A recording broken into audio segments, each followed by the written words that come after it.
All right, we are live. I hope.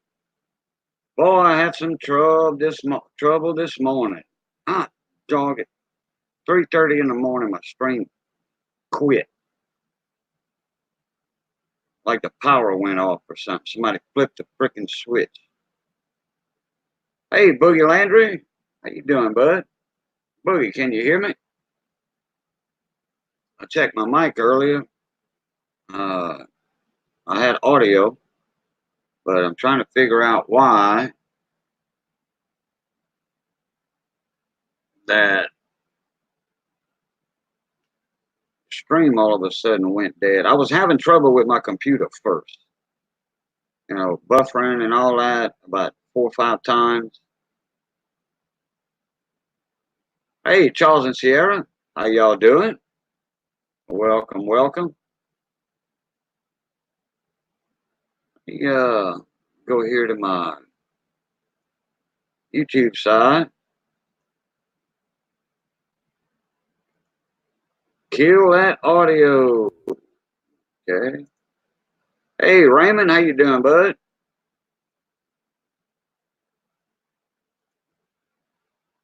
All right, we're on live chat. Let me do my settings here. Quality, video quality. Let me go to default view. All right, we can see chat real good. Hi, Raymond. Okay, Raymond, here's your link. Boogie, I'm not doing any extra people on the panel until after the wheel's over with. Then you can jump up. Fred Carson, how you doing? Hey, Kerry Kellogg. How y'all? I forgot to call you today, Raymond. I had a busy day, man. Trying to figure out, I couldn't get back on StreamYard. John Francis, what's up, my Louisiana buddy? Three Cajuns in the house so far. I couldn't figure out why my StreamYard quit, and I tried to get back on, create a new stream. It would not let me do it. And I had 20 people watching, I think. 18 to 20 people.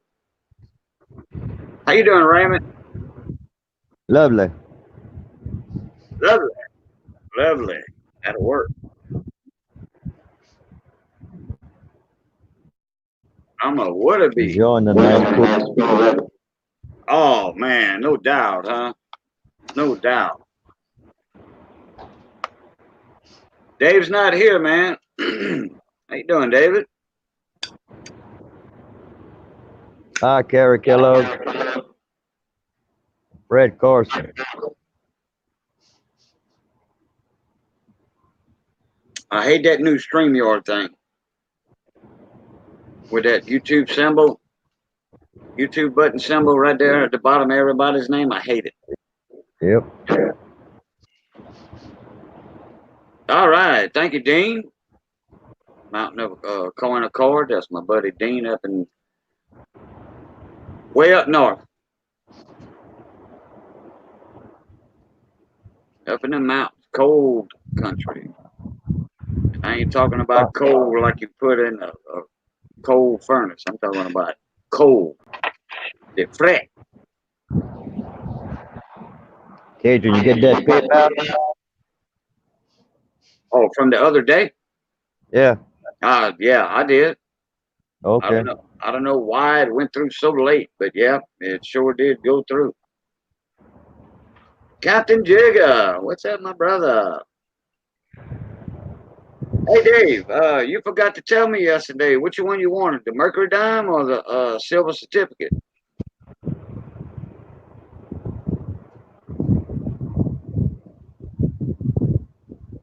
Yeah, Fred said, David, you can't win today, bro. No winning today. What's on the wheel? 2 quarters and 2 dimes.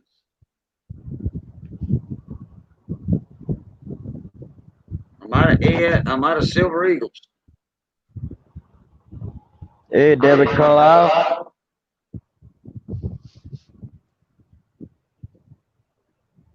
And then I finally got my shipping straight to make my own labels. So look how purty that is. Okay, Dave, if you want a mercury dime, I'll write that down. How much are the wheels tonight, Cajun? $2.50, and we got 6 spots left. And that's the only wheel they got, right?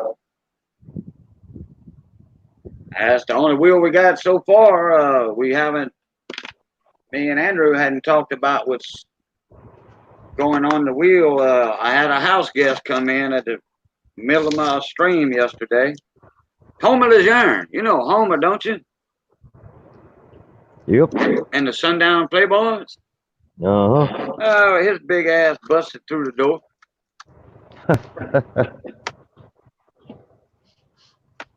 Well, he's not big, but he's bigger than me. I'm going to get on PayPal and send you some money. All right.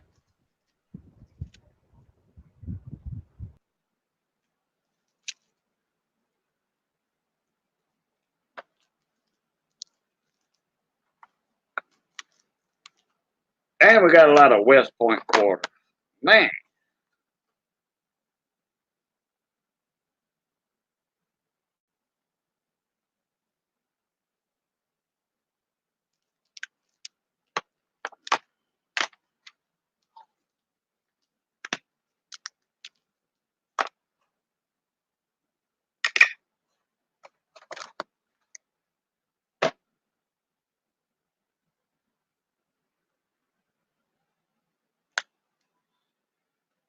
Andrew. Hey, there's Brian. How's it going, Brian? Good, buddy. Yourself? Can't complain. I hear that. All right. I could complain, but who wants to listen to that crap, right? Yeah. Michael E., how you doing? I got your email. I got to reply to it. And if I know what I think it is, the only thing I got's a DVD player. I don't have a Blu-ray. Kelly Nell, hello, how you? Young Coin Hunter. Okay, there's my regular co-host and moderator. Okay, I need a PayPal address thrown up in there. You did, Fred? All right, thank you, sir. I'll check it in a minute here. What's on the wheel today? 2 quarters and 2 dimes, $2.50 a spot. And there's not, well, I don't know, it might be full already. It just might be full. Happens fast. Hey, Kellen. It does. It does. And I've got an idea about Andrew's wheel today. We're going to start off a fresh wheel for Andrew since we had a winner yesterday on his American Eagle. Oh, nice. 2002. Yeah, we had a winner yesterday. We did 2 wheels yesterday. We did mine and we did Andrew's. Nice. All right, we're gonna do a silver Ike dollar, 1971 S, silver. Nice. Oh, that thing's heavy. That thing's heavy. How much per spot on that one? I'm thinking $3 a spot. That's not bad. Nope. I mean, for $3, yeah, that's worth the Ike dollar. Mm-hmm. Ike dollars are going for $2 for a non-silver in the coin stores. In very good condition. Very right, nice, clean condition. Like BU. Yeah, they're going for $2 for a regular one. So hey, for $1 extra, you can get one that's silver. Mm-hmm. Yes, sir, David. 40%. Yep. 40%. That's what those were. Okay, we got Raymond back. Hey, Raymond. Hey, So, Brian. he said, "Hey, Brian, Hey. I barely made out Brian. He's kind of, I don't know if it's bassy or a little muffled or a little bassy, but I understand the way he talks. You know, I'm a Cajun too. A little bit of both. Yeah, Johnny Ray, the Dudabide. Is that a blunt? No, that's not no blunt. And something like that. I get that message deleted by one of my snipers in here. We got to be nice in here. This is a family-oriented stream with kids in it. Yeah. Yeah. We don't cuss. We don't talk alcohol. We don't talk whatever.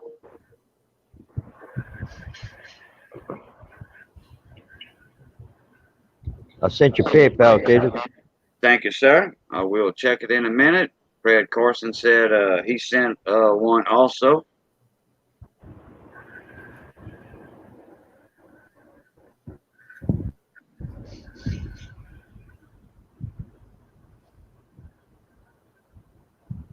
You know, if we go over, we're gonna have to transfer some of that over to round 41, and we just might have two wheels tonight. I can almost guarantee you that did happen several times. Mm-hmm. But I tell you what, now this is for Andrew's wheel. Okay, this is Andrew's Ike wheel. Okay, $3 a spot. And I tell you what, I sure don't see a lot wrong with this coin at all. I don't.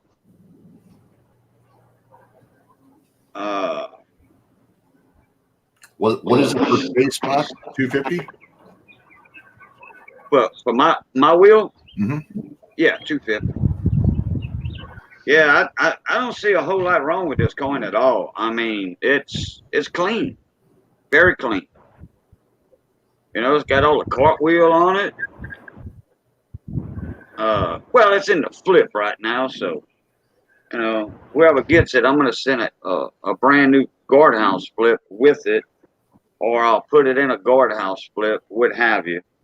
You know, I'll let them decide. If they want to keep it in that, they can. If they don't, they can put it in a guardhouse flip. Their choice.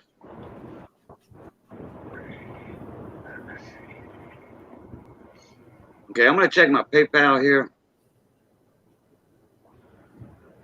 See what we got going on. Okay, I see Fred Carson first. $5. Okay, that's 2 spots on today's wheel. Okay.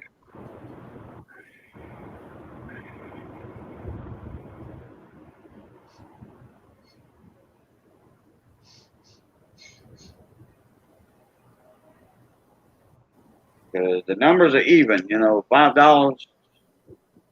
250 and 255. So none of that's for Andrew. Let me go down here and okay, I got Raymond.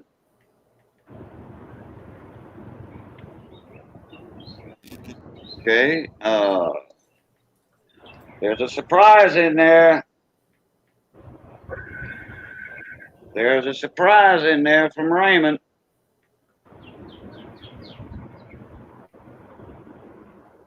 Some lucky person in chat showed up, and they are on the wheel.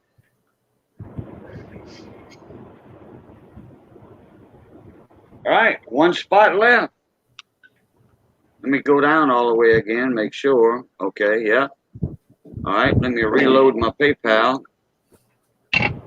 God dog it. Got another one just knocked on the door here. Okay, I don't see no notations in there, Brian. Okay. One is for today's wheel if it's available, Yeah, I got 1 left. and 2 are for Andrew's wheel for the Ike. Okay. Yeah. Okay. All right. Today's wheel is full. If I get any more PayPals, it's automatically gonna capute over to tomorrow's wheel. Capute means flip in French.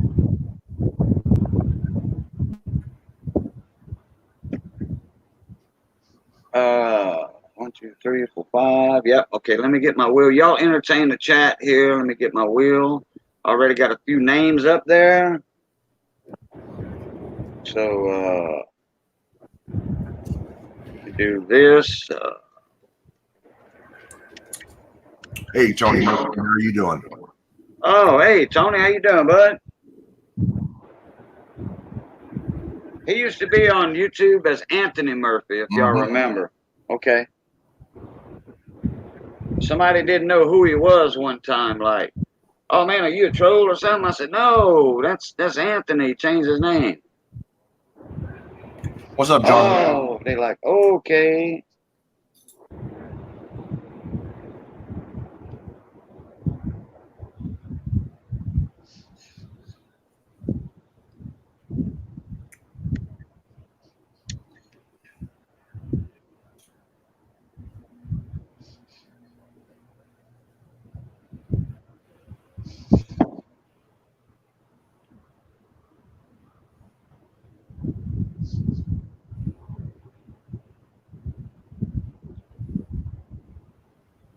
Ramon says he got your letter and coins. Thanks. Who's that? Ramon Juan says he got your letter and coins. Oh, thank you. Yeah, I'm not, I can't see chat. I'm putting all these details in the wheel. What's up, Ramon? Joe Durbin. Hey, Joe's in the house, the Mint Man. AZ Coins. What's up?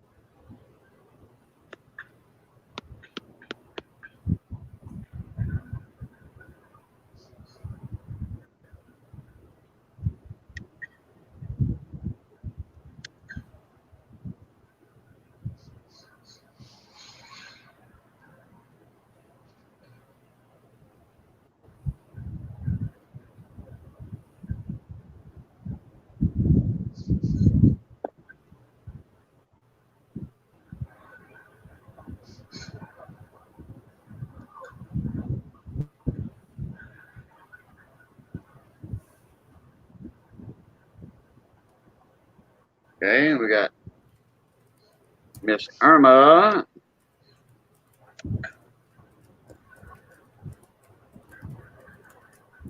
All right.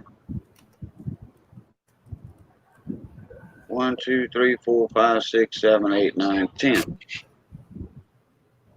Wheel changes. Man, my computer's acting perfect right now. No buffering, no spinning, no nothing. Man, 3:30 this morning, I had 18 people in there. We had 4 of us on the panel. Was having awesome coin conversations and stuff. And guess what? Bloom, blink.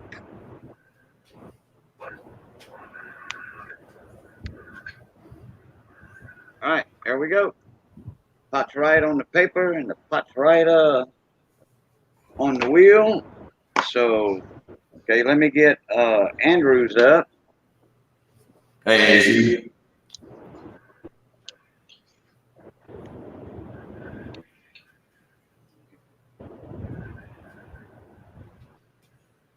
Oh, AZ Coins in the house. Yes, sir.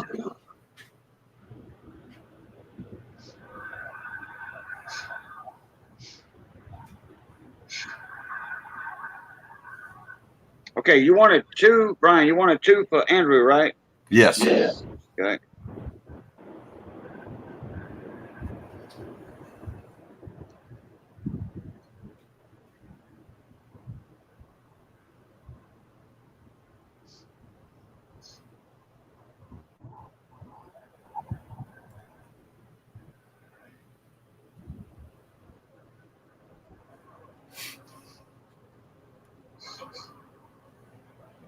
Okay. Raymond, did you send one for Andrew or not? No. Okay, that's what I thought. Just making sure while I had his page open.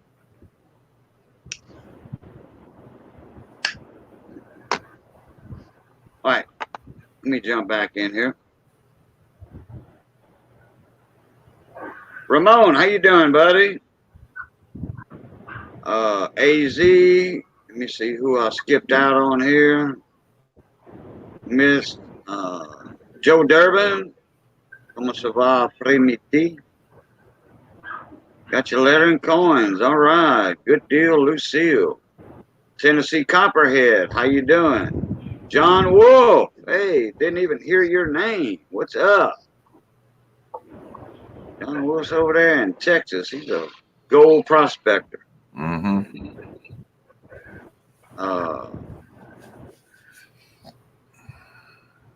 Bigfoot, how you doing, buddy?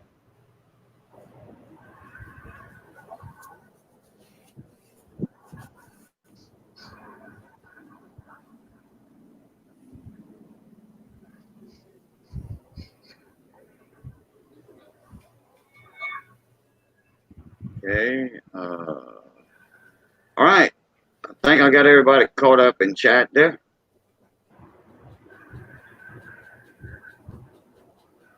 Tennessee Copperhead. All right. That's Tennessee Trippin' Wendy's husband. He's new on YouTube. What the fuck? He's new. Y'all go check him out if y'all don't have Tennessee Copperhead. Y'all go check him out. Subscribe to him. He definitely will get you back. Awesome. Been friends with his wife on YouTube before him.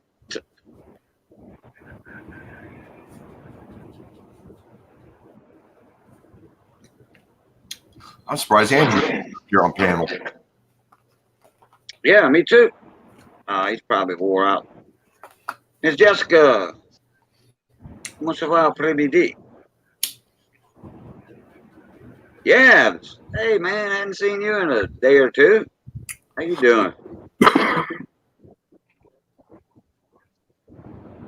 Yeah, we got 3 of us in here right now. We Hey, Jessica. everybody's keeping up with chat for me, so that's a good thing. That's what I like. You know, I get somebody in the panel. You know, I like everybody. Et toi, ça va, ça va.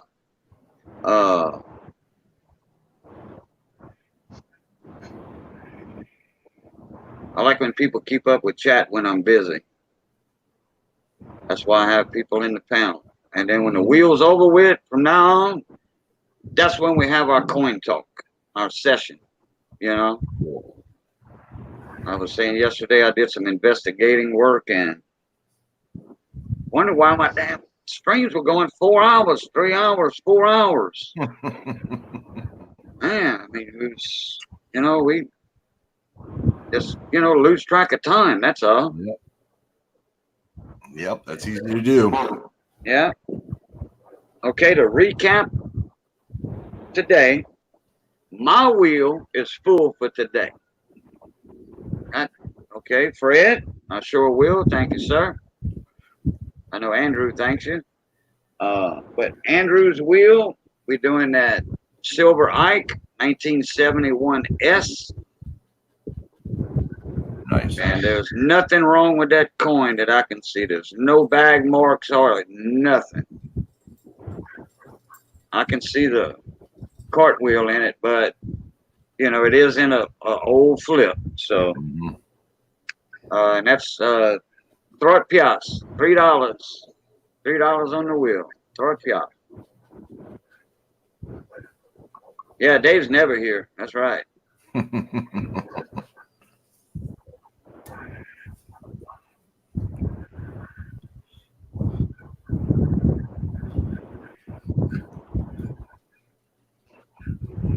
And I finally got my shipping process down where I can print my own labels and all that. Nice. Going through the post office, they want, with the click and ship, and well, that's only for priority mail and flat rate, Well, Oh, really? that's first class, Uh, I'm not gonna send that out for $10, $8 to $10 in an envelope. I'm not crazy.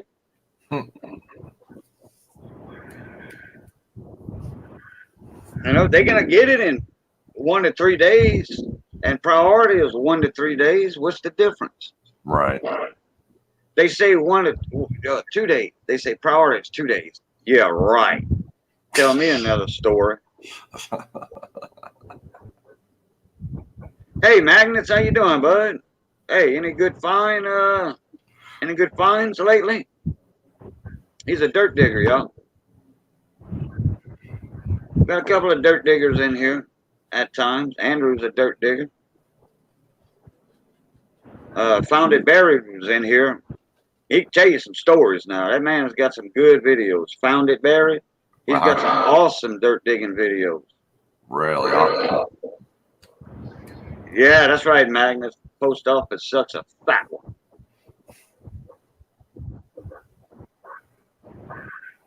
Did you hear what happened to Tim's stuff? Well, about his deliveries? Yeah, everything came back. Yeah, he emailed out a whole stack of stuff, and they sent it back, and he had to fight with them on the phone to get his money back. Something like that.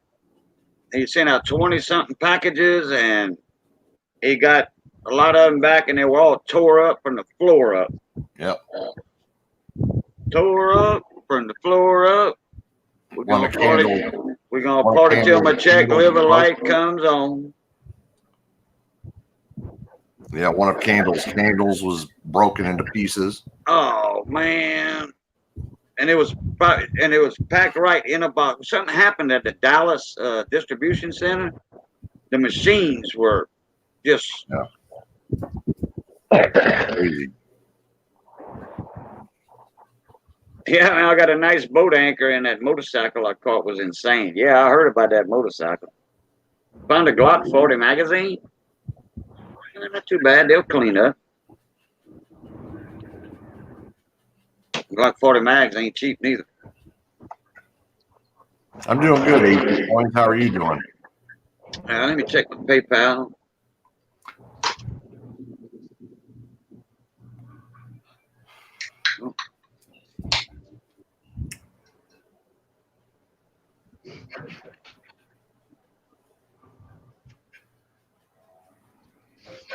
All right, I got Fred Carson down for Andrew's wheel.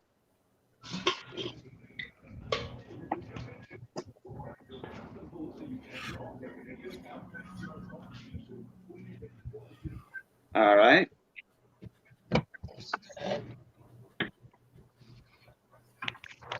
Back here.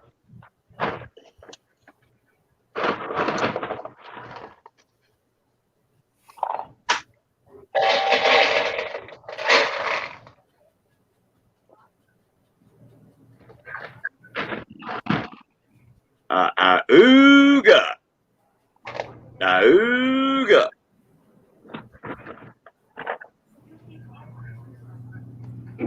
MLK Boulevard finds.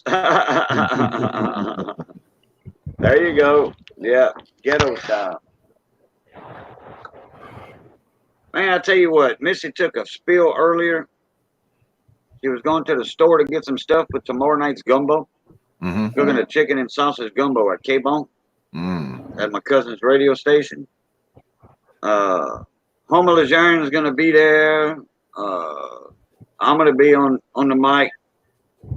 Bird's going to be there. Malcolm, the regular crew, and hadn't been at the station in a while and give me a little airtime, mic time. So tomorrow night I might do that.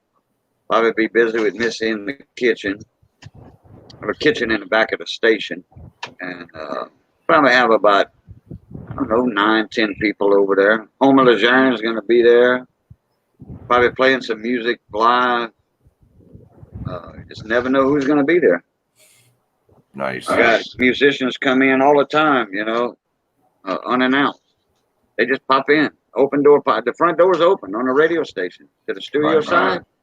Front door's open. Just walk in, and you see everybody in the DJ booth right there, and outside in the hallway going toward the kitchen. Human Jack's going to be there. Donald. Todd ought to go. I used to be on his radio show every Thursday night. Swamp and Road Show with Todd ought to go. And Lil Buck. That's the TV show, though, with Lil Buck. Lil Buck comes in the station sometime, gets on the air. But I used to co-host with him about 6 months, almost a year. I was his regular co-host. What's up, Fire Cajun?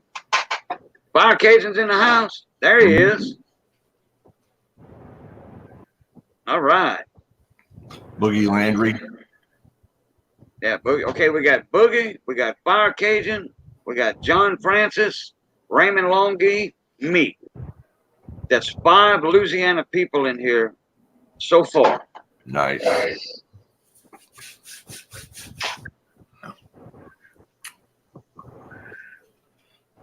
Oh, that's no problem, Boogie. You know, I'm not getting anybody else in the panel unless it's Andrew until after the wheel's over with.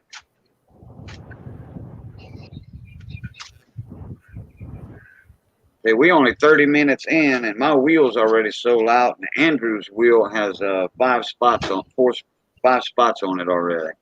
Nice. Oh, you're doing a coin scope thing. All right. Oh, the Blanchards? Yeah, I know a bunch of Blanchards and Blanchettes. Those are South Louisiana people for sure.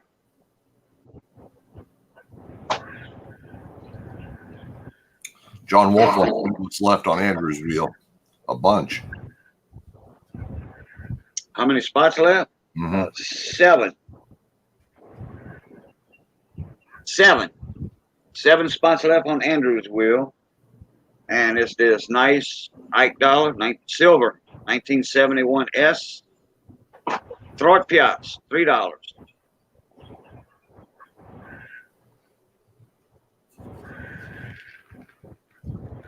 And if that fills up today, we're going to do that today too. We did one for Andrew yesterday.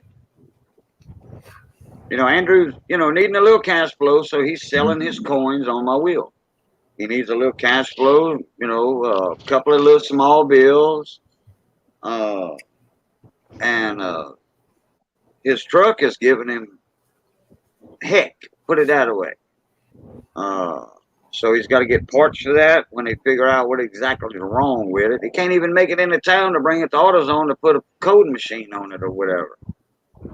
That's how bad it is. He used to cripple in the town. It'll run, it'll miss, and it'll kill.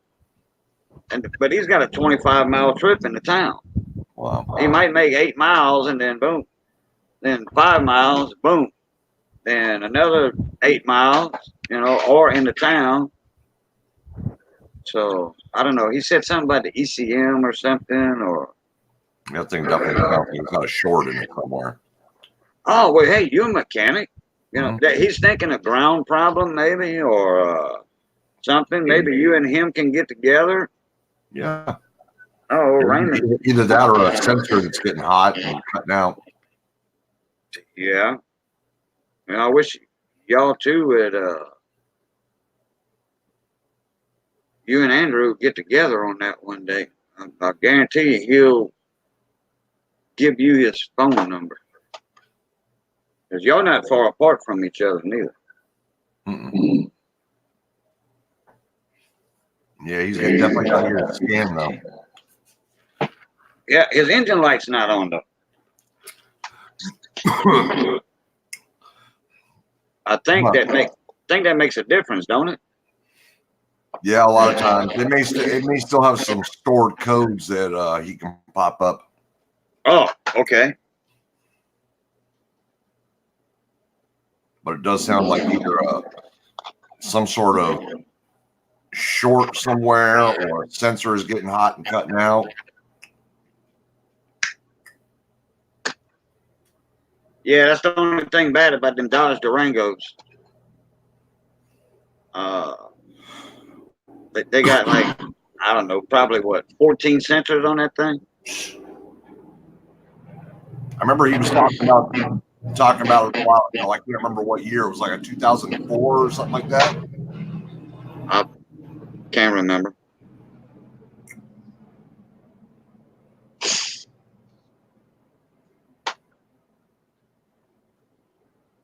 Oh, Boogie got the app. Oh, he must have got a phone app for a Coinoscope. All right.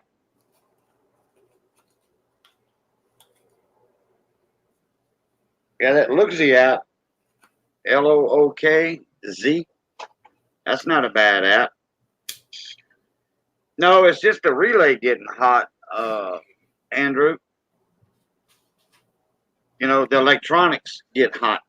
Mm-hmm. It's not your engine temperature. It's just the relay itself. Electronics get hot. They break down. When they get hot, they break down. Like transistors and amplifiers and stuff like that. Oh, it's a 99. 99. Yeah. Yeah, that's right. I remember him telling me that. I say, well, yeah, you got an OBD port on there for sure. I think it was what, 92 they started adding OBD ports to every vehicle? 95. 95? Okay. I was in the zone. Not a problem, Boogie. Yeah, cut that grass. I know mine needs cutting. Come over here. Give you $10. I know you got, oh, I got to pay you gas. I'll give you 20. I'm picking at you, Boogie.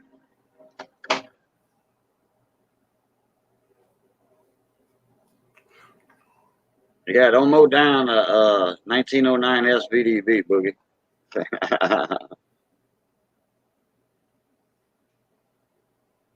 Yeah, Carson's right.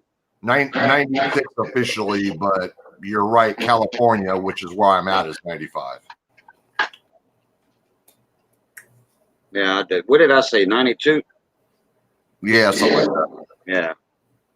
I knew it was in the 90s somewhere, early mid 90s. I just didn't know exactly when. Now, is the only time it stalls when you're idling? He can start it, pull out the driveway, and she'll die. But I mean, does she cut out just at idle, or is she cutting out at all times?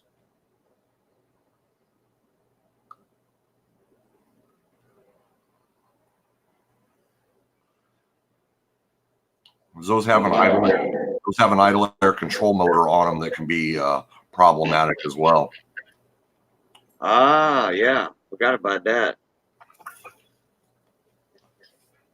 That's built in close to the carburetor, ain't it? It's fuel injected, so it's. Oh, he says it's random. It's random. Oh, that the Dodge Durango is fuel injected? Mm-hmm. Oh, like a throttle body type? Exactly. TBI? Okay. Well, no, it's got multi-port, but it's got a throttle body and an idle air control motor and all that fun stuff. Oh, yeah. Well, I think if you want to redo the throttle body itself, there's a kit they sell for that. And that runs about what, $80, $90 for that TBI kit for Chevrolet. I'm thinking of Chevrolet though. Yeah. Right, Doc, when you say Mopar, guess what?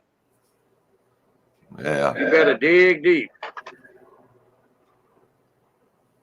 You better dig deep. I was surprised on my Jeep. I had that coil pack went out on number 1 cylinder. And it's a coil pack. I got a V6. And mine's a 03, 04. Anyway, the spark plug's on top of the engine. They're not in the side of the head. They're on top. On top, yeah. The plug screws in. Then they have a coil pack that goes over it. There's a 10 millimeter bolt that holds that down, or 2. And man, I was thinking the worst. I was thinking $100 for that one coil pack. No, $22 for a coil pack and a spark plug. I'm like, all right, this will work. Hey, Ozark, how you doing, bud? Ain't seen you in a couple of days. I had a notice about a week or so ago, Ozark, that you were lying. And I went to it, but it was already a video. You had already got off of it. I think it was an hour stream or something. I forgot. No, David.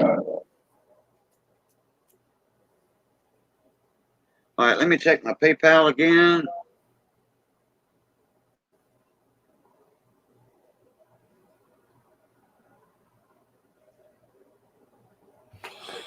Here we go. What's up, Ozark? Knew there was something in there. All right, looks like John Wolf wants 3 spots. Wow.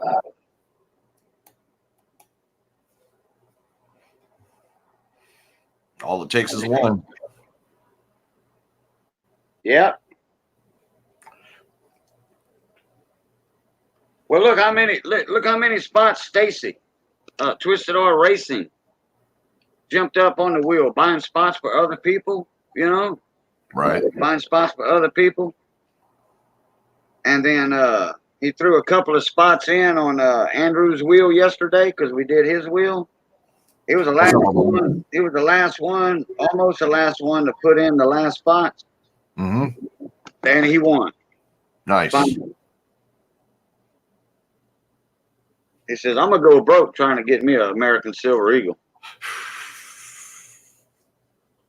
And he meant it. And he meant it. Oh, let me check this again. Make sure there's nobody under John. All right, nobody under John. All right. I got you down, John. We got 1, 2, 3. We got 4 spots left on Andrew's wheel for that silver Ike. $3. Throw it Piazza spot. $3 a spot. I thought Ramon Juan would have jumped in on that already. Oh, Tennessee Copperhead, $3. Oh, and you need to get PayPal set up. Well, go through your wife's PayPal if she has one. Yeah, somebody got to win. It doesn't matter about the money. You're right. You know, and this is all helping Andrew out. Mm-hmm. You know, this is helping Andrew out very much, and he appreciates it. And I appreciate y'all for helping him out. You know, Andrew said, "You think you can make this work?" I'm like, "We're gonna find out, bro." He said, "My wheels are doing pretty good. You know, I don't have to wait 3 days for them to get filled up." So, I mean that W quarter took a little while, but we wasn't promoting it that hard. Right. I think that's when we started these sessions and stuff. You know, I think. I got a couple of emails about, you know, hey, there's not enough info in the wheels. You know, what's going on. You know, so that's what made me look back at my videos, my live streams, and Cajun told me it's easy, Fred. It was that. Hey, What? that would be enough. For the gumbo? Yeah. Oh man, yeah. Oh, that's plenty for a gumbo. With all that sausage too. Oh yeah. Making chicken and sausage gumbo tomorrow night. We're gonna have a freaking huge pot of that. All right, Ramon, not a problem. Hey, Ramon, if you want me to put you one spot on the wheel, I can do that. Because I know you, brother. I do. I can throw you on there, and when you get your PayPal problem fixed out in a day or whatever, I can sure throw you on there if you want to get on. Hey, Ozark, I heard about them air fryers. I've never ate food out of one, but I hear a lot about them. Mm-hmm. Let me see. Hold on. Joe Durbin. Give Ozark 2 spots and THC 2. Who's THC? GCH. Or TCH? Who's that? Oh, oh, wait a minute. No, I think he means YCH, Young Coin Hunter. Yeah. The T's right next to the Y.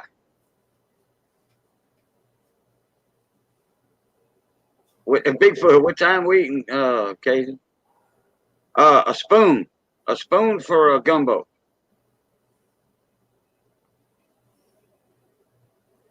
Yeah, that's right, Boogie. Gumbo and crawfish are my favorite foods. And shrimp. And shrimp. Can't forget about the chevrets. The crevice is good, but I love the chevrets too. What's up, Bradley? Bradley Height, my brother. What's up? My Vegas brother.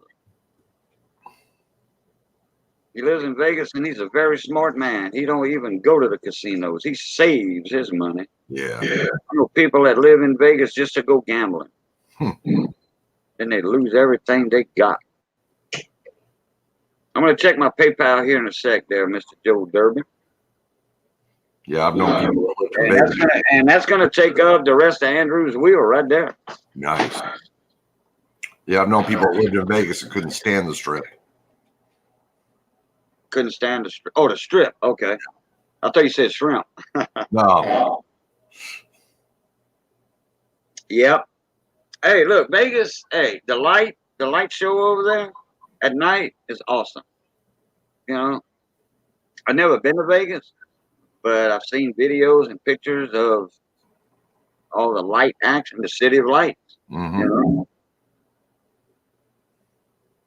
So, okay, I'll be right back. Keep the chat entertained there, Mr. Brian.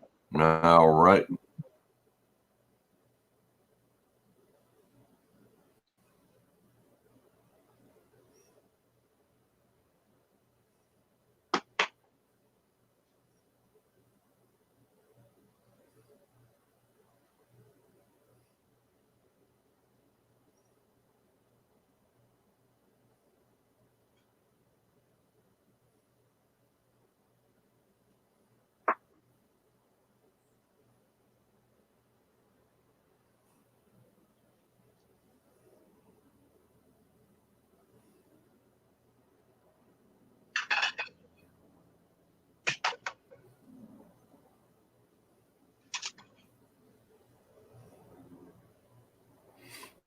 What's up, John Francis?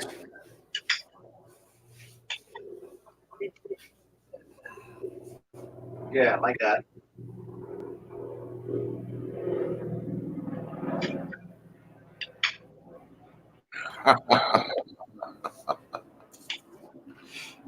Right, Joe? Oh, Mike Wolf's in the house? Yeah. Yeah, he's been Hey, here for a while. I did not see him. No, I'm sorry, not Mike Wolf, John Wolf. Oh, Mike here, brother. Wait. Oh, yeah, he is. Yeah, he is. He must have just dropped in. Yeah, there he is. Hey, Mike Wolf. Mike Wolf here. Yeah, he just jumped in not long ago. A couple of minutes, I think. Yep.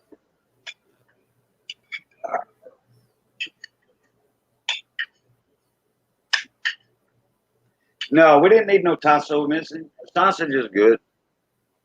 Got some boudin too she got today. Love boudin.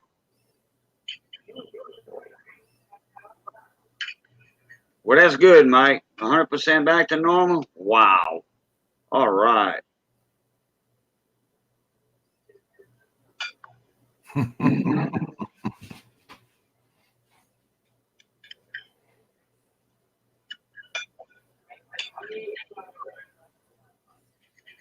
Okay, let me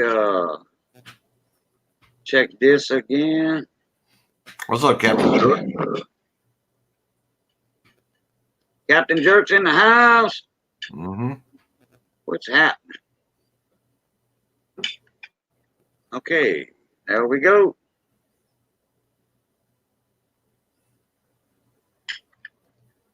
Let me go back in my. Apparently, Justin doesn't like boudin. What's that? So apparently Jessica doesn't like boudin. Yeah, I don't know if that's the Cajun boudin she's talking about or what, but it's just pork and rice. That's all it is.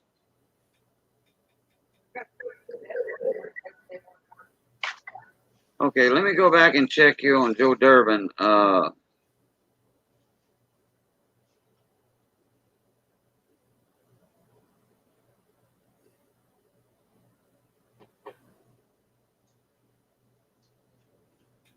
That was Young Coin Hunter and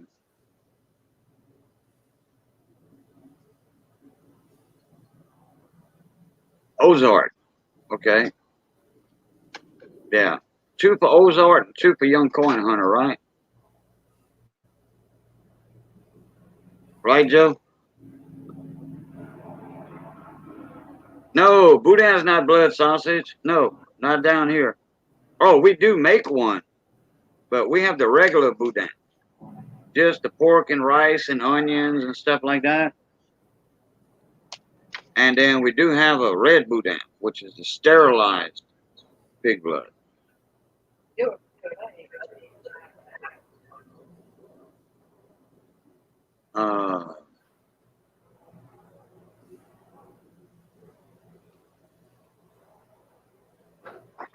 Just pork and rice and onions, a little bit of liver, not much, a little bit of liver.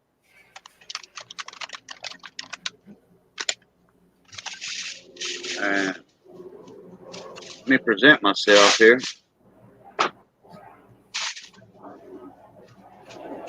That's what it looks like. It's in a sausage casing.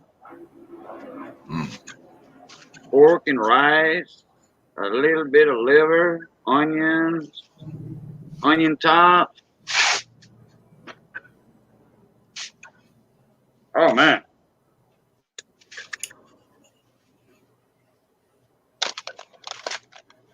That's awesome. Okay. 2 for Ozark.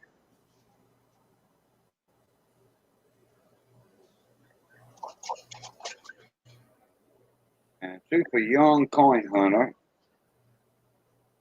Okay, that's Andrew's wheel. Okay, Andrew's wheel is full.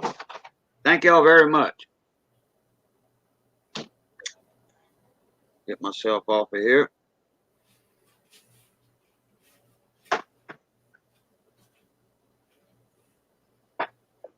Up, I'm up in chat again. Gotta go down. It's not much liver, Mike. It's not much. You can't even taste it. Hey, yeah, some people do add mustard. They make a sandwich with it, or put it on a hot dog bun, and they put mustard. Oh yeah, that's the snits. Hey, Dennis Stewart, how you doing? Supper must be ready. The smoke detector just went off. But she still might be cooking it. Never know. Well, Majestic is in the house. Hey, Majestic. Yeah, I'm missing all kind of people here checking PayPal.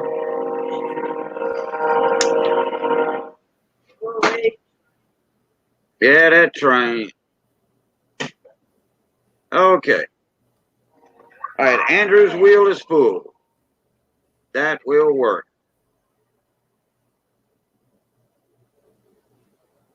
I think I'll keep missing people in chat here. Nice.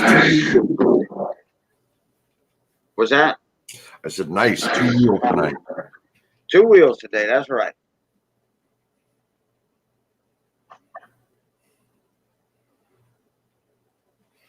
What's up, Les Wiley? Hey, Les, how you doing, buddy? If Les was any closer to me, he'd be in Louisiana too. Liver and gizzards for catfishing. Chicken livers, I fry that stuff. Gizzards too, but I fillet my gizzards. I fillet them off of that tough skin they on, and I end up with a little chunk of meat about that big around. Fry that like fried chicken. Oh man! But you know, I marinate mine for all day, overnight. You know, like well, about 2 o'clock in the afternoon, I'll marinate the little filet gizzards in the afternoon, and then I'll let them soak in that marinade all night, and then the next afternoon, evening, or what have you, I'll fry them up, and they tender, tender, tender. Oh yeah, gizzards are the bomb. Livers too, man. And then we make what we call a débris down here. The inside with the cows. We use the heart, the liver, and the kidneys. And we cut all that up in small pieces, and we make a gravy with that. We call that the débris. Raymond will tell you the same thing. Some people call it bouillie or the friseuse, which that's the pig. The bouillie is the pig. In different parts of Louisiana, they call it different things. Where I come from, the cow is the débris, and the bouillie is the pig. Up here, they call it the friseuse or bouillie.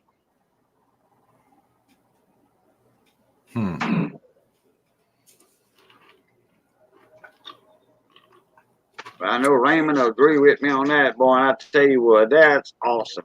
Beef hearts, kidneys, and liver. If I don't have the liver, that's fine. Just give me the hearts and the kidneys. But I do love beef liver, though. You know. Hello, Hector. How you doing? Yeah, giblet gravy. Yeah, for a turkey or a chicken. Yep, the hearts, the liver, and well, the chicken don't have kidneys, so.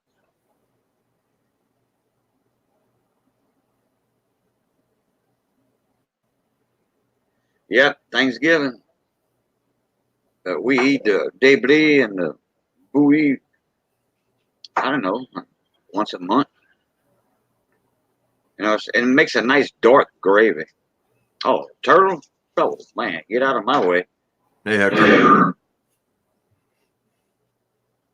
All right. I'm going to split my screen, and we're going to do my wheel first. We're already into it for an hour. We had it filled right at 30 minutes. And then we was promoting Andrew's Ike. So let me split my screen here. If I don't have no trouble this time.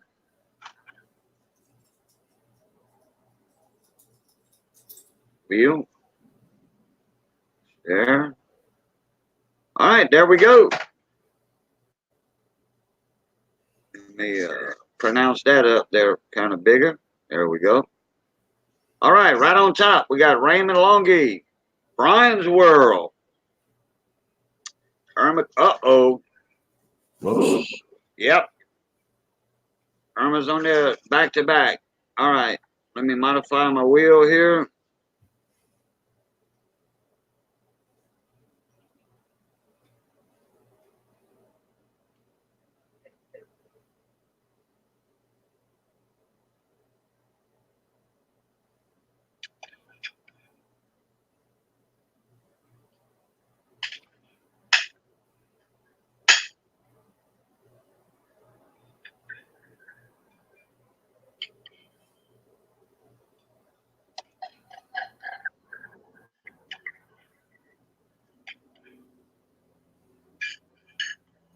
Okay, Raymond's still on top. We got Brian's World, Kerry K, Irma Clips, Matt 83, Ed Nikolai, Fred Carson, Raymond Longy again, Irma Clips, Fred Charlie. No, Fred Carson. Got a buddy of mine named Fred Charlie. He's a Cajun musician and singer and a DJ. All right. Pot's right. Let me make sure we present it on there. Yep, we are. All right, good luck, everybody. 1, 2, 3, 4, 5. Irma Clips. Congratulations, Irma Clips. Her husband bought her those 2 spots yesterday, but today is wheel. Congratulations, Irma.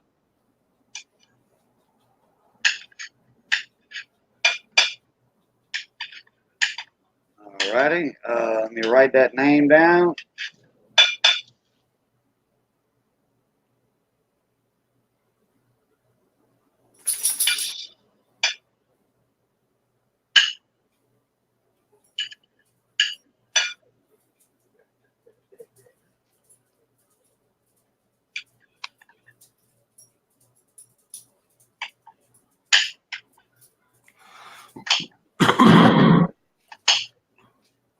All right.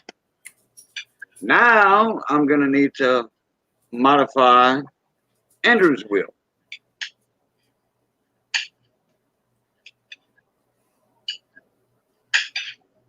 So let me jump on that right quick. And let me see if I got Irma's name in there. Nope, I don't. So I can do away with that one. Brian up here.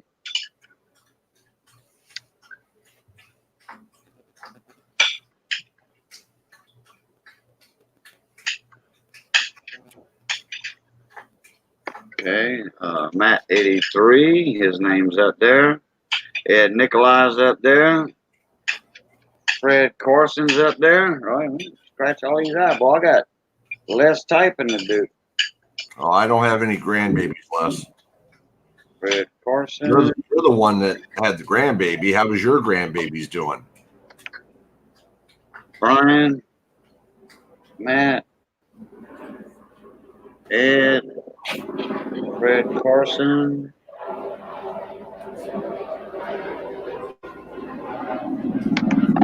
Okay, we got oh boy, I should have did. Well, I think I got enough. Okay, Irma's not on there.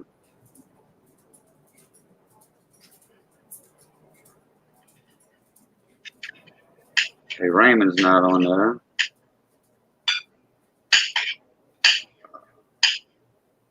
Okay, John Wolf.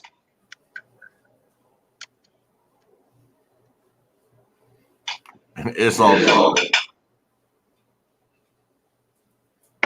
Okay, we got Ozark.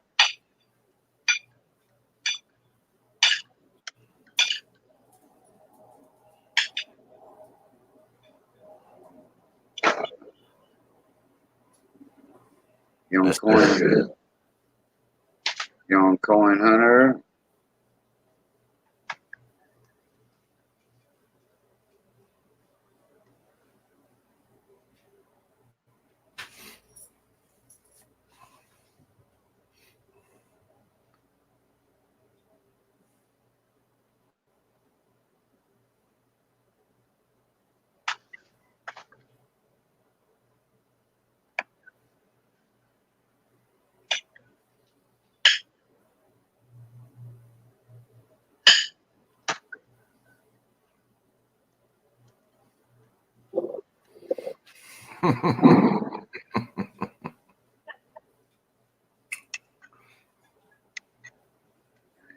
W again.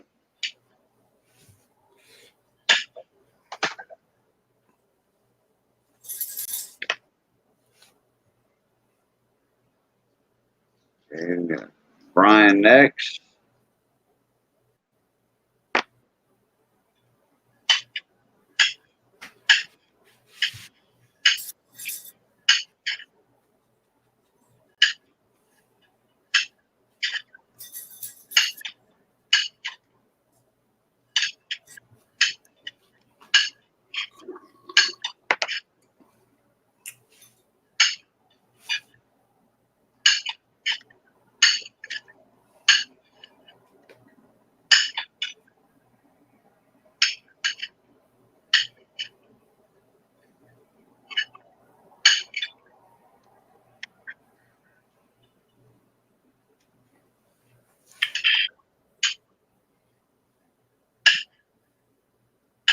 Okay, pot's right on paper.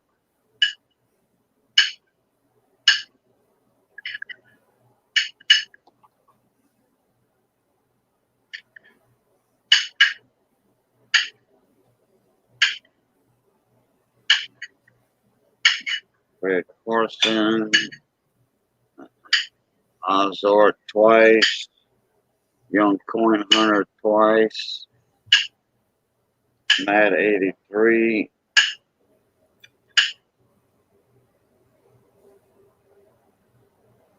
and Ed Nikolai. All right, good to go on that one.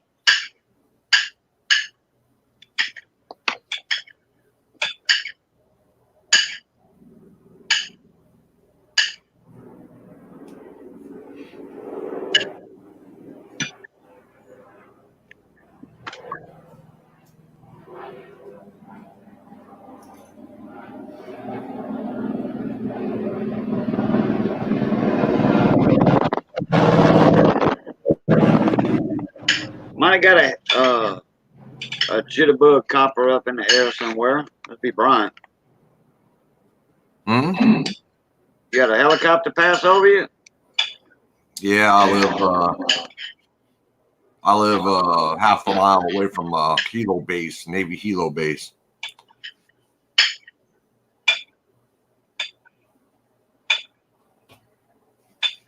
All right, let me make sure no two names, same names are touching. All right, wheels right. Okay, who jumped in here while I wasn't looking? Yep. Oh, well, Ozark does artwork, yeah. I know that.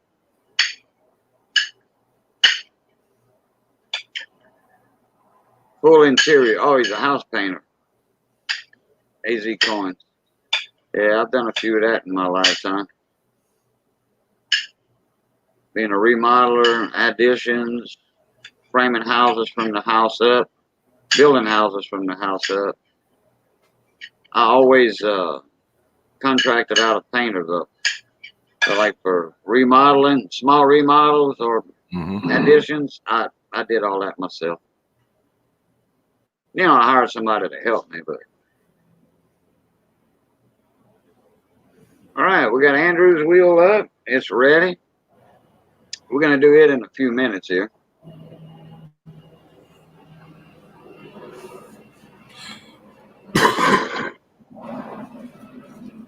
Yeah, that did sound like a Blackhawk. It sure did.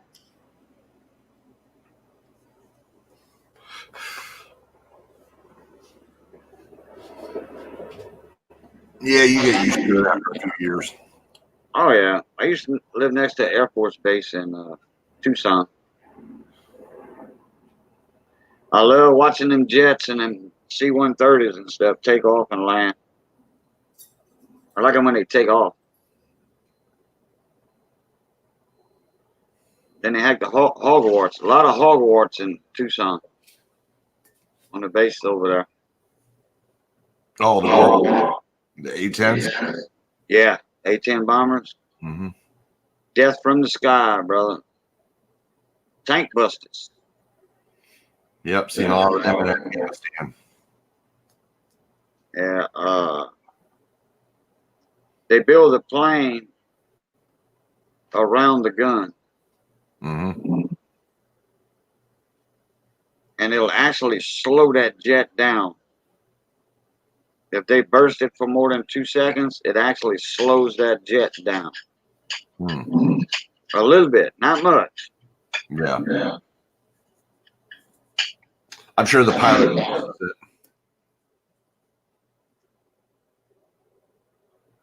I doubt it. They're too busy.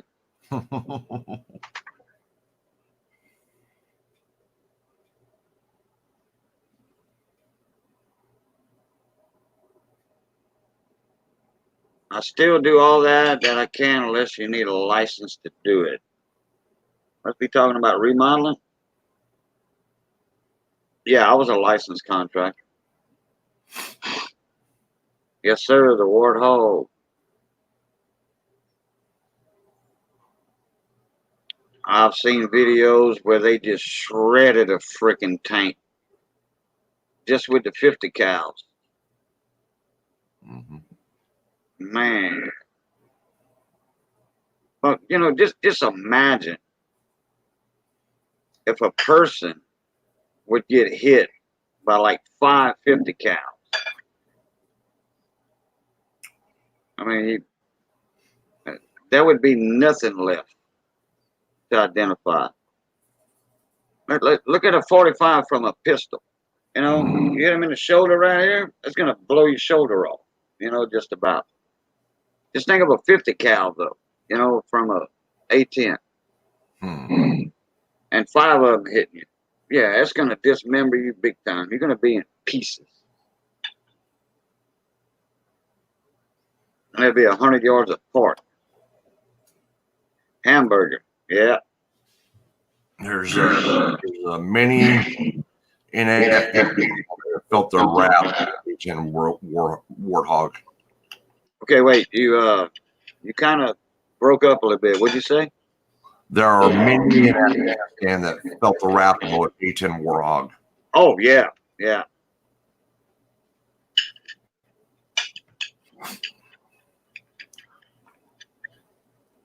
Okay, keep the chat busy for a sec.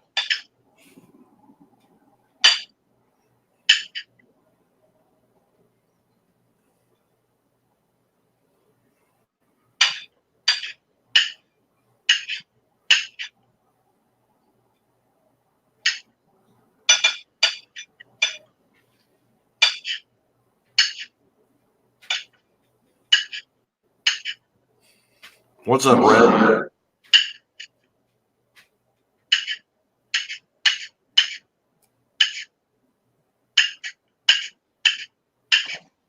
What's up, Redneck? How you doing, buddy?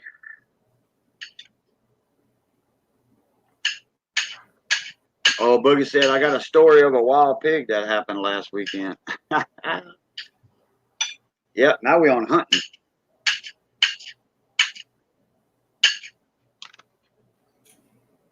Yeah, I don't know what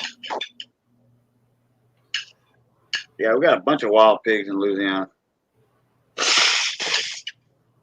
Especially in my area. My area, the Morris, southeast Louisiana. Man, they infested with them wild hogs down there. I mean, infested.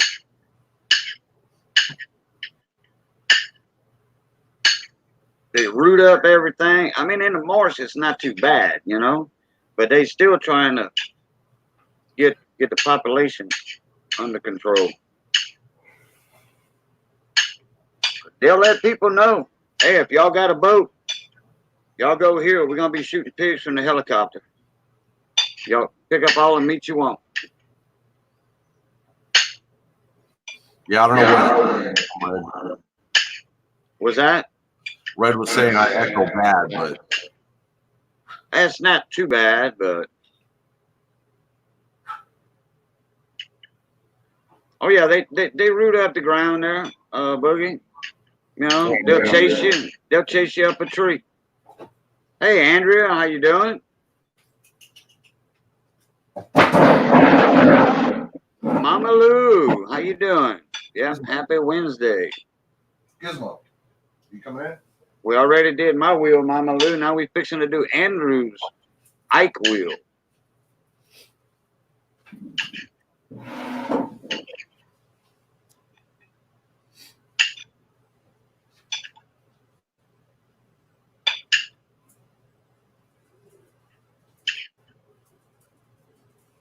Oh, what happened to Red? He's talking about.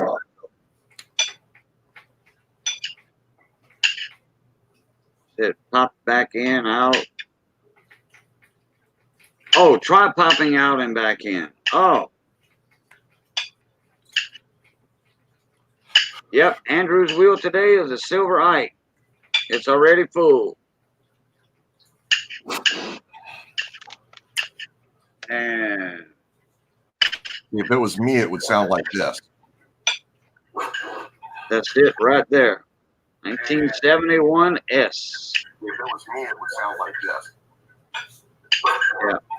Well, it's not a echo, Brian, that you have. It's kind of like a robot sometimes. Yeah, I don't know. It's just sometimes. I mean, Right. every now and then.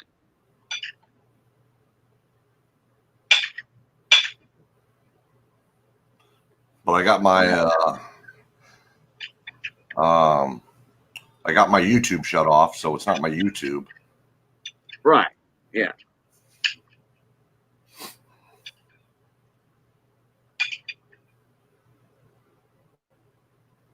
All right. Y'all ready for Andrew's wheel?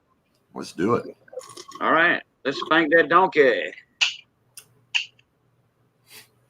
Share the screen.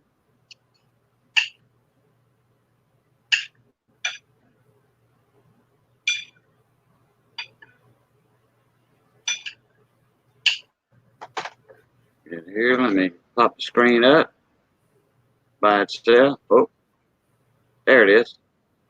Okay. All right. The white part, top right, Young Coin Hunter, John Wolf, Ozark, Brian's World, Matt 83, Ed Nikolai, Fred Carson, John Wolf, Ozark, Young Coin Hunter again, John Wolf again, Brian's World again. Okay, let's count it down here. We're going to start at Young Coin Hunter, the one on the top right in the white.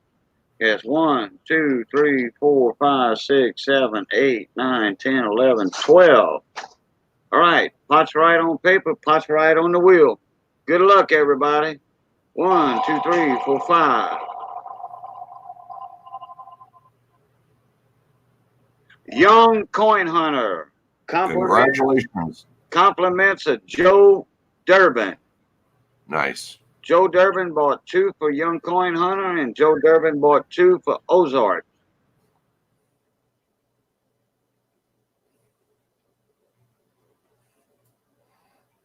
That's a nice Ike, Young Coin Hunter. Congratulations. Yes, it is a very nice Ike. All right, I got that wrote down. Let me knock that out.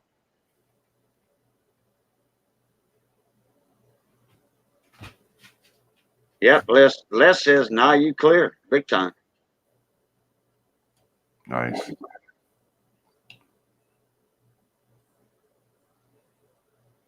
So I want to thank everybody for participating in Andrew's wheel, and my wheel too. But, you know, y'all are helping Andrew out big time. And Andrew has donated so much to the coin community, giving stuff away, spending hundreds and hundreds of dollars just in shipping. You know, it didn't matter what he mailed almost. You know, he'd mail a couple of quarters, Mm-hmm. Lowell quarters, the P, the D, you know, and something else for free. And then he put that in like a $2 envelope, $3 envelope, you know. So what the wheel is, the fund's going to help someone out, or Andrew's wheel is for Andrew. He's selling his coins red through my wheel, which you knew that already. He's needing truck parts. Him and Brian's going to get together on the telephone, and they're going to try to get his truck running. But Andrew does need the money for parts, you know, and he did spend a lot of his money months ago donating a lot to people, just in shipping alone. He had more in shipping than the coins he was sending. And he was just giving coins away, quarters, half dollars. He was giving them away. Anybody that wanted one, hey, just let me know. Send me your address. Boom. Send me an email with your house address on it. I'll mail you some. That's how the man is. Now he's in a little bind. Needs his truck fixed. So everybody's helping him out.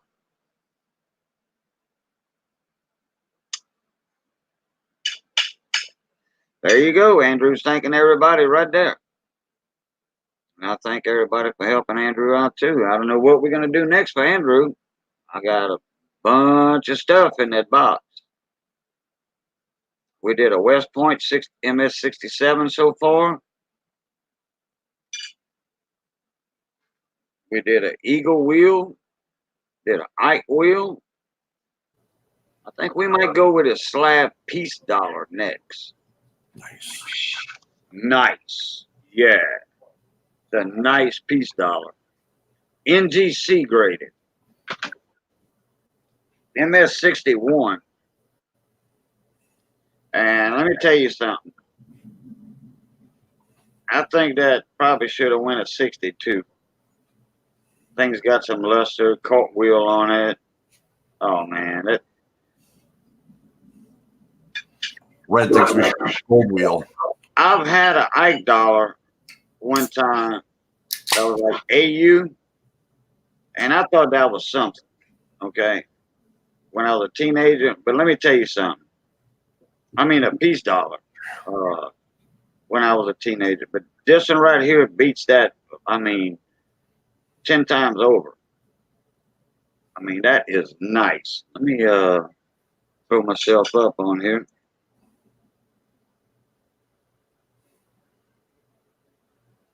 NGC 1922. Wait a minute.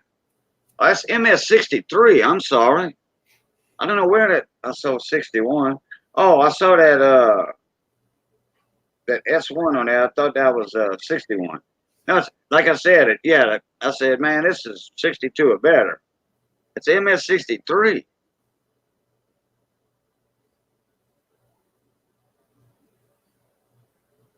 Y'all can see that. I don't know if y'all can see that cartwheel luster in there.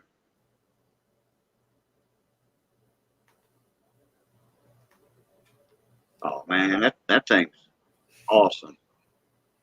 Mm-hmm.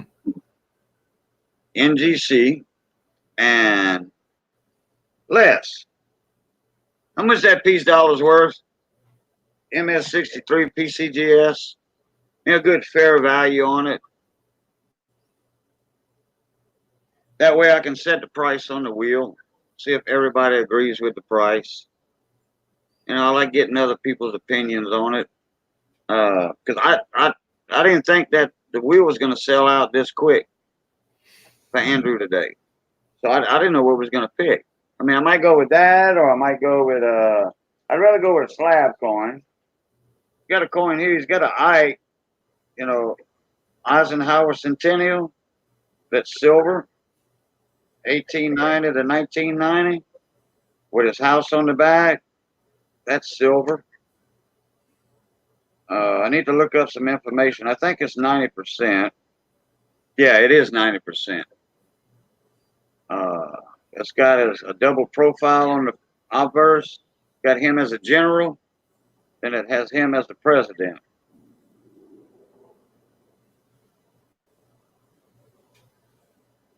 Mm-hmm. I think it's proof. That's a proof. See the general behind him? Mm-hmm. I don't know how the light's reacting to that on my camera. There's a general in the background, and then the president in the foreground. And there's his house. I want to say that's his house. Yeah, that's his house. But, man, that's nice. I don't know the value on that quite yet. We hadn't set a price, so I mean, it's either going to be that on the wheel or that piece dollar. It's a 1922 piece dollar, MS-63. I'm pretty sure that coin will go for like 35 bucks, 40 bucks. Hell, it costs that to get it graded.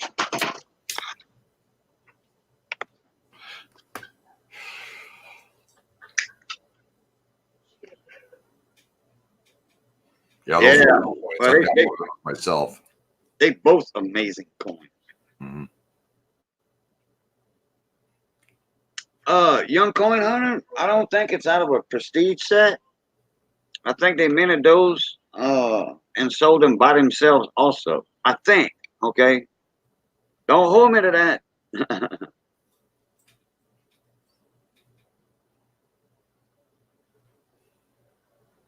See what I missed here in chat while I was showing all that up.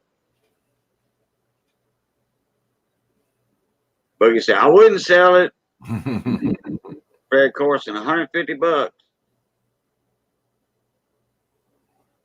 Andrea said, we can fly to Brian's World. We can fly out to Andrew's house, fix his truck, do a semi-valley vacation to get Brian out of California.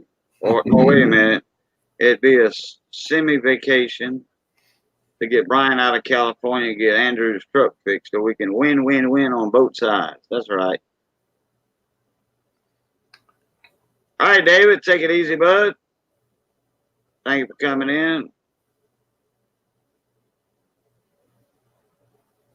Yeah, I don't know why I said 61. I seen that thing on top, 1922, and then it looked like MS 61. But then I was saying, man, this thing ain't no 61. This is higher than that. It's 62, 63. Yeah, Irma. Did I got one? Yeah, you sure did, Irma. You won the first wheel. You sure did. That's the one your hubby bought for you last night, but today. And that was 2 quarters and 2 dimes.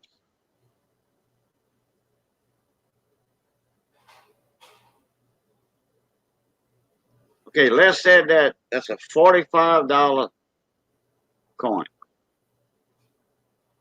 So it's, and that might be a raw grade. I'm not sure, or a slab grade. I figured it was $40, 35, $40. So he said 45, and Les Wally is a silver dollar expert. Okay, believe me, he knows his snits. Yeah, it's a 63. Yep.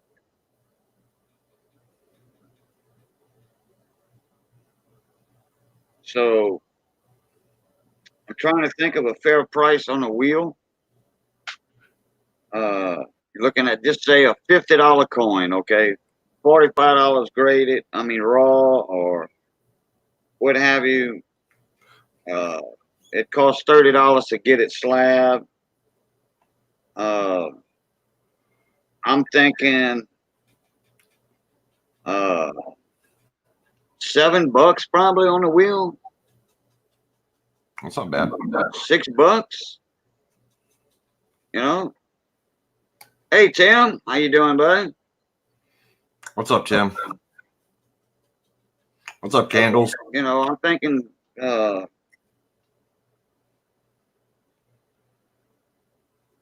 you know, $6 on the wheel, $7. What you think, Brian? Go 650. Huh? Go 650. All right, I can do that. Split the difference. Yeah. $6.50 a spot for Andrew Slab NGC MS63 piece dollar. $6.50. Boy, and I tell you what, man, if I had the extra money, I'd just buy it myself. You know, at fair market value. But Andrew needs the funds, so you know the wheel brings him a little extra. It doesn't cost a person $45. Just cost them $6.50 for a chance. And the odds are very low, you know, very low. Yeah, 1922. I'm the first one on the wheel. Brian got the first blood.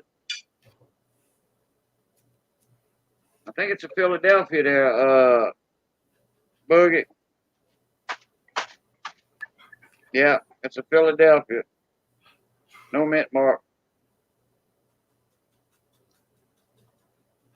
It would have said a Denver on the slab. All right, put that back up.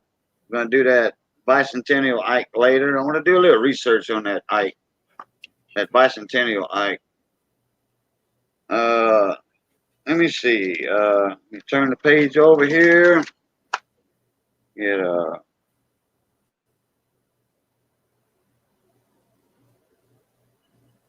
Andrew's piece wheel wrote down.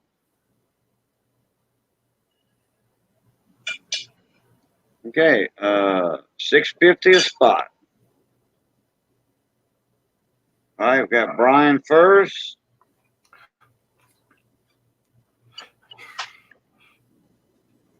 Got Matt 83 automatically on the wheel. And I'm going to check Ed Nikolai wants that. Yeah, Boogie, it's 40 in the red book, but you can't go by the red book. That's just a price guide, and that doesn't include slab coins. Mm-hmm.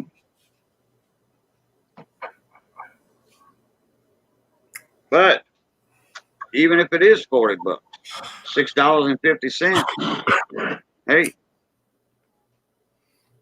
you got to go, Les. All right. Thank you, Les, for coming in. Thank you for the info. I was going to look it up myself, but y'all could have did that later on tonight or whatever, and then announced what we're having. But thank you for the info, Les. I knew it was about $40. And like I said, it costs $30 just to get it slab or more. Yeah. Daniel. Hey, Daniel Malone on Coin Help You sent one coin off to PCGS. Cost him $92 to get it graded. $92. Why so much? It was a crossover from NGC to PCGS, which that didn't matter. I mean, they had to pop it out of the slab, and he got one grade less. One grade less, and he paid $92 or $95 to get that coin graded, shipping, insurance, and he's a dealer, so he got the discount. Wow. Yeah, he got the discount. What's that name on that thing, Brian? Oh, okay. What's up, Phil? I got a video that I don't want to put up yet from the K-Bone Festival Sunday. Mm-hmm. I got a video I don't want to put up because there was a Coors Light can at the end of the video that my cousin's husband retired from the Air Force. Mm-hmm. He tipped that can right after the end, and there it was. Wow. Silver and red, Coors Light, plain as day. I don't want to put that up yet. Right. But Tim told me, TLT told me, he says, just put a disclaimer. Coors Light is not a sponsor, or whatever. You know, I forget the words he said. Hey, Phil, how you doing, buddy? So Tim told me to put that disclaimer in my description box. Coors is not affiliated with me and does not sponsor me. And he said I should be all right. Yeah. On showing that little 2-minute video. And it was a veteran's video. My cousin's husband retired from the Air Force after 30 years. Wow. 30 years. And yeah, you know, he did his time, and he's all beat up and broke up. Mm-hmm. You know, he is. No, but it's swollen right there. No, it's not bruised, not yet. Okay. Let me see what we got going on in chat here. Okay, Phil, Bella's dad. Again, how you doing, my brother? I saw your video on that flash sale you got. Man, that was a lot of stuff in that video you were showing. Wow. Hey, if y'all hadn't seen Bella's dad's video yet on that silver sale, and I mean, hey, they got some good prices in there. Y'all need to go check that out. Y'all do. Man, he's got some awesome silver in there. Not a sponsor or paying me to advertise. There you go. See? That's what I need to put in that description box before I throw that video up on YouTube. I have it, downloaded already. It's just set it private right now. I just need to amend my description section. Or put that in my description section. So, who is that, Cajun Coin Hunter? Bella's dad, aka Phil. That's what you're talking about, Hector, for that silver? He's having a flash sale. He's right above you there. Two comments, Hector. Yeah. You Phil, Hector, you friends with Phil. You friends with him already. You've been in his panel already. He just made that video yesterday. There were $21,000 worth of silver and gold. Yeah, I believe it. Man, they had some nice stuff in that display case.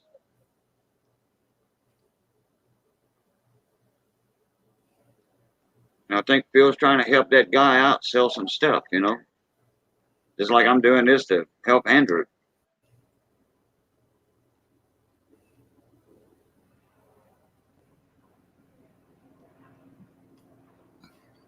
If Phil's making anything, it ain't much. Maybe 50 cents per sale, if anything. All right, let me check my PayPal here. Brian said he sent me a PayPal for Andrew's slab peace dollar.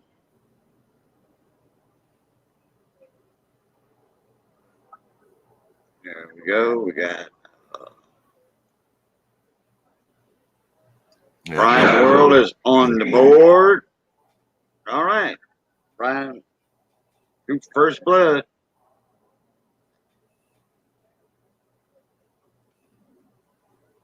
Then I'm going to get with Ed Nikolai. Ed sent me money ahead of time, in advance. And he said, for the future wheels. Mm-hmm. And I'm pretty dang sure that Ed would want to get in on this. Yeah, Boogie. Yeah, come on up in here for a little while. The wheels are over with. I'm just trying to get in better with my LCS on it. There you go, Phil. Yeah. Hey, that's a good way to do it, too. Uh-oh. That didn't work. There we go.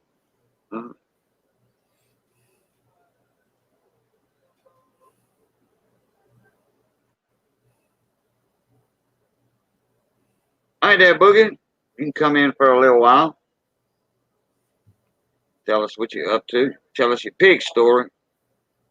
The wheels are over with, so I don't mind extra people in the panel. This is like yesterday and today, the wheels went quick. We only been up an hour and 40 minutes almost.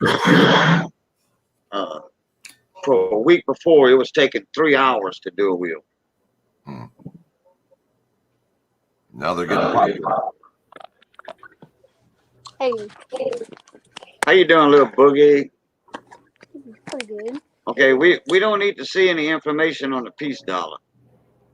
We already have that down pat. I was looking at some commemoratives on it. Oh, the commemorative? Yeah, there you go. Yeah, that's it right there. I think yours is proof. Mine's just the MS one. Oh, yours is a MS? Yeah. Yeah, the one we got's proof over here. Yeah. It didn't come in that display box though. It just came in that capsule. Whatever. Oh, that Tetra pack. Hey, Hector.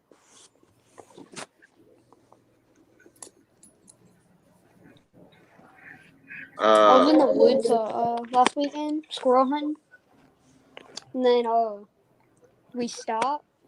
And there's 2 mom pigs and like 6 baby pigs in front of us. And then the dad's just rushing through the palmettos and breaking stuff down. And then they're like maybe 10, 20 yards in front of us, stopping at a log, grunting a couple times, then running back, and then they did that like 4 or 5 times, and then they just ran off. Yeah, y'all scared them off is what y'all did. Y'all scared We them. were They just didn't know standing which way to run, and then they come up on a big log, a big tree that fell down. Yeah, that's kind of a barrier right there. Mm-hmm. And then I'm surprised they didn't charge y'all. They didn't run at y'all. I'm surprised. We were just standing still right there. So, yeah, I gotta get me a something. Hold on, guys.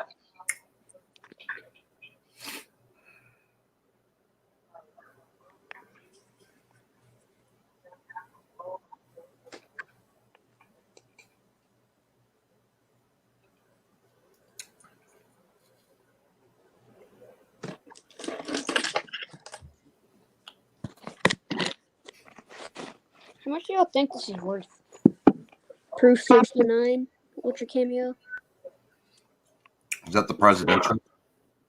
Yeah, for the presidents, George Washington, John Adams, Thomas Jefferson, and James Madison. Nice. I don't have a clue as to what they're worth, but that's a nice set. Yeah, 2007S.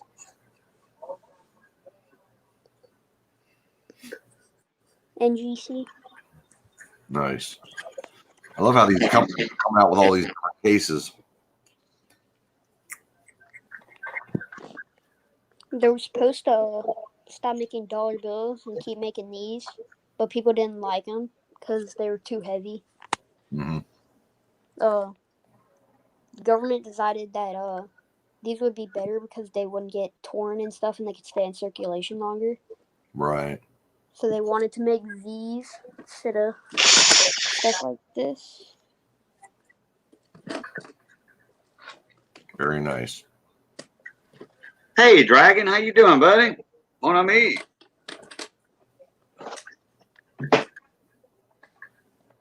I got 9 1-ounce 4.9 pours lined up on the furnace. So I'll have 15 for sale. I'll try pouring live, but that takes so long with my map gas. Might be on my last show. Yeah, Dragon, yeah, it does. With a map gas torch, it does take a little bit to melt silver. And I got a little silver process. But, persevere. Maybe get you a little devil's forge. I wouldn't spend no money on a electric furnace. I would get a devil's forge. And you're actually saving money with a devil's forge. Yep. Axville and Tim and, anybody, redneck stacker. Me. Hey, you're going to spend $400 on a good electric furnace, on a good one. Okay? And it's still hard to melt silver in those. Well, no, it's easy to melt silver. It's hard to melt copper. Harder to melt copper because at a higher temperature. Actually, gold takes more heat to melt than silver. I didn't know that. But the price of crucibles has doubled in the last 6 months. Well, okay, Redneck Stacker ordered a Devil's Forge. He got it set up. He's pouring with it. And the crucibles are cheap. The graphite crucibles. Or TOT can make you a crucible, a lifetime crucible. Lifetime molds, lifetime crucibles. Tim makes them. He sure does.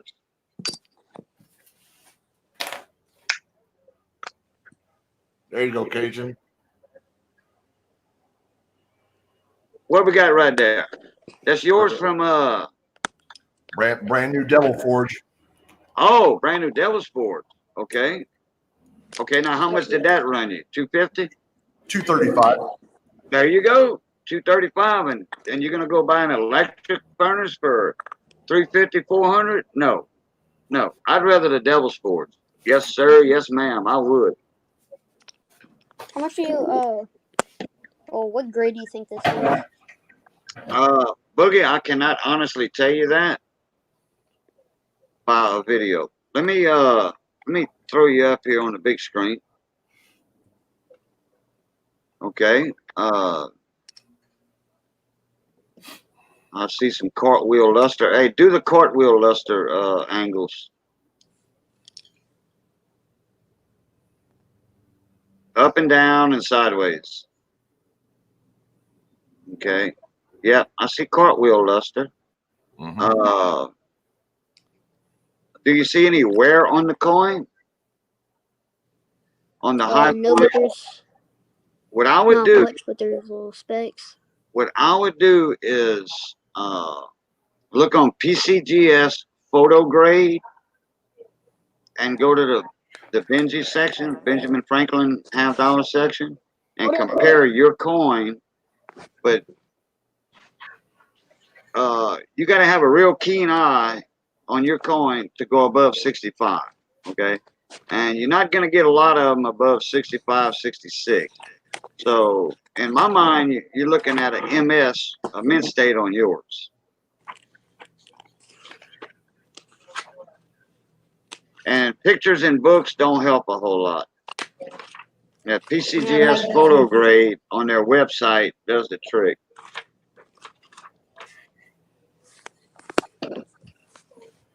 That's right, Andrew. Mike can't wait to get in Texas. True that. A lot warmer down there too. I go to Texas sometimes. Nice little Morgan right there. Mm-hmm. Can't get mad at that one. Huh, look at me copying Rob. No, this is something I'm really confused with. Oh, that's a service medal or something with I think I seen that not long ago. Somebody had one. It might have been you, or it might have been somebody else. I forgot. Because people are saying it's commemorative, good luck medal for stuff. Yeah. What's it say on there? Like World War something or? In the World's War or something. Hold on. Okay, I didn't understand what you said. In the World's War, 1917. Okay, is it brass or silver or what? It's Clad brass. I can't tell the color. It's like bronzish. Yeah, I think it's bronze, Cajun. Yeah, yeah. Somebody showed one not long ago. I seen one. My stream, somebody else's stream. I forgot. It might have been that one or. Well, you know what? Somebody gave me an idea a while back. I wanted to do like some proof sets on the wheel, you know, or mint sets, silver, you know, because hey, Cajun's wheel of silver, so I got to stick with silver sets. So somebody said, "Why don't you try the 2019 silver set with the W penny, you know, the reverse proof W penny." Mm-hmm. So people give me prices. Yeah, they're about $60 shipped to you. You know, 60, 65. I looked it up. And yeah, it's around $65 shipped to me. And somebody said, do $10 a spot on the wheel. You know, that's what everybody's telling me. Do $10 a spot, 10 spots on the wheel. I'm like, I was thinking like 9. They said no, you know, do 10. You know, I'll readily pay for a spot on the wheel at $10. 3 or 4 people told me that. So I think I'm gonna do that. I think I'm gonna order a set, put it on the wheel, and see how it works. You know, and you get a lot of coins.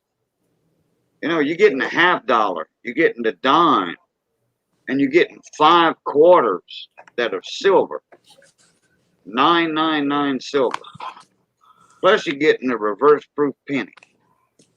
W penny.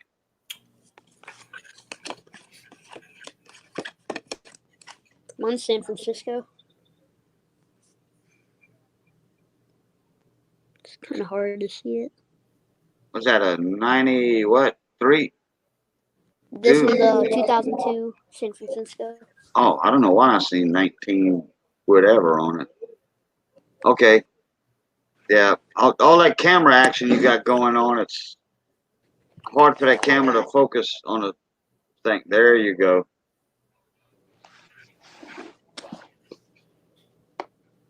Now, is that the silver?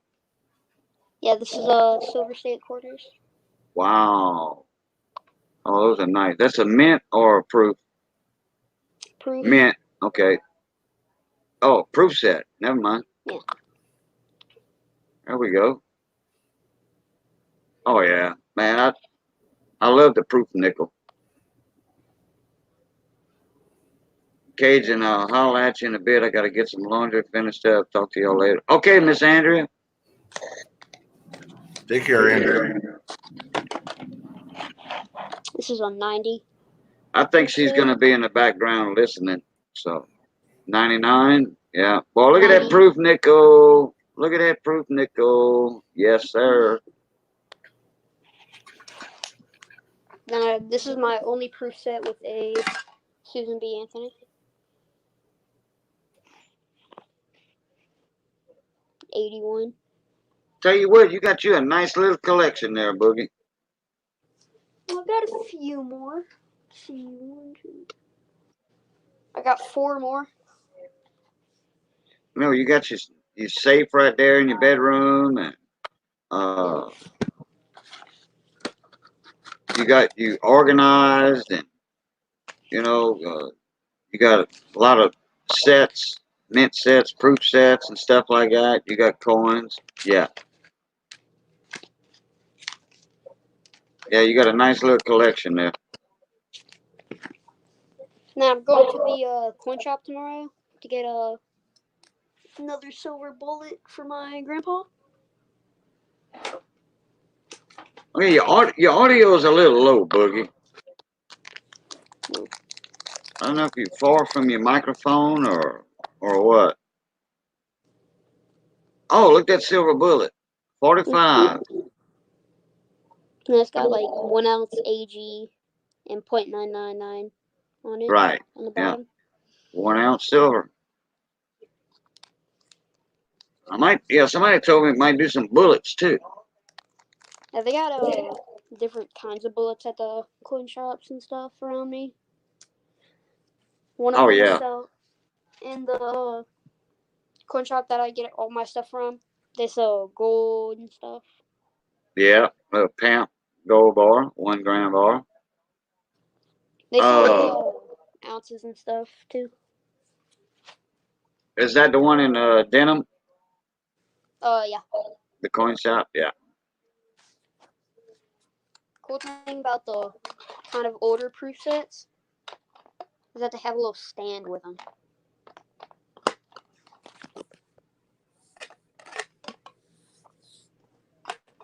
Oh yeah. Yeah, I like the stand. I like the way the display case stands up. Hey, Stacy, how you doing, buddy?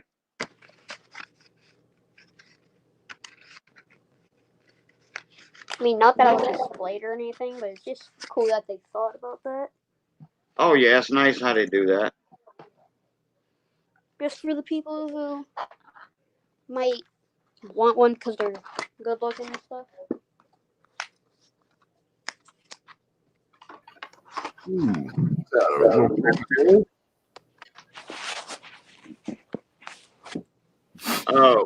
When you gonna have your Devil Forge set up there, Brian?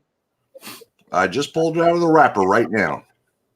All right, let's check out what you getting out there. I'm gonna put you on the big screen. Is that the same one Tim has? Yep. Okay. Yep. Little 4 kilogram Devil Forge. Okay. Now, and now was that price shipped delivered to you at your door, right? That was delivered to my house For that price. From Lithuania. Yeah. Right. Yeah. That's They put out quality products. Mm-hmm. From what I understand, if you go over to Big Stack D, he has a promotional coupon, and you can get something like $30 off. Wow. Oh yeah, yeah. Uh-huh. I didn't do that, unfortunately. I was not aware until after I had already placed the order. Yeah. But Tim was telling me, Tim and Red both were telling me that if you go over to Big Stack D and get the promotional code, it's like $30 off the price. Wow. So just say $200 for a Devil Forge. Yeah, That's even better than $400 for electric furnace. yeah. I was looking at electric furnaces because I want to do, I figure if I do small quantities of silver, that it might be easier to just get electric furnace, but they're $4.99. That's what I'm talking about. $250 for a cheap one that's going to last 6 months. Yeah, I wouldn't spend $250 on that, but something like this, I've seen it in action. I know it works, so I couldn't go wrong. Yeah. Now you know how to do the coating, the cementing of the wool and all that and everything. Yeah, You know the process and I'm probably going to do that tomorrow. yeah. And don't rush yourself on that. No. Take your time. Do it right the first time, because if you can't do it right the first time, you ain't gonna find time to do it right the second time. Yeah, and I already have a crucible. Tim made me a crucible and a 1 kilogram mold, and they're in the mail to me now. Yeah, Tim told me he was sending you something. Mm-hmm. Ink Man, what's up, buddy? Oh, Stacy's gonna get a 10 kilo. Nice. Wow. I got a buddy of mine that made his own forge. But it's a type of forge that you just stick a piece of metal in sideways. Right. Like rods or like flat if you're making, metal to make knives. If you're blacksmithing knives and stuff. Yeah. It's a forge in that sense because it's laying sideways. Mm-hmm. So, yep, Devil's Forge makes those too. Okay, well, my buddy in Mississippi made his own. Right. And it was a double burner. Yeah. Yeah. Nice. 2 jets in it. And he took a piece of you know how hard shocks are? That steel rod that goes inside a shock. Okay. Yeah. He had a shock that he needed to make a certain tool for something.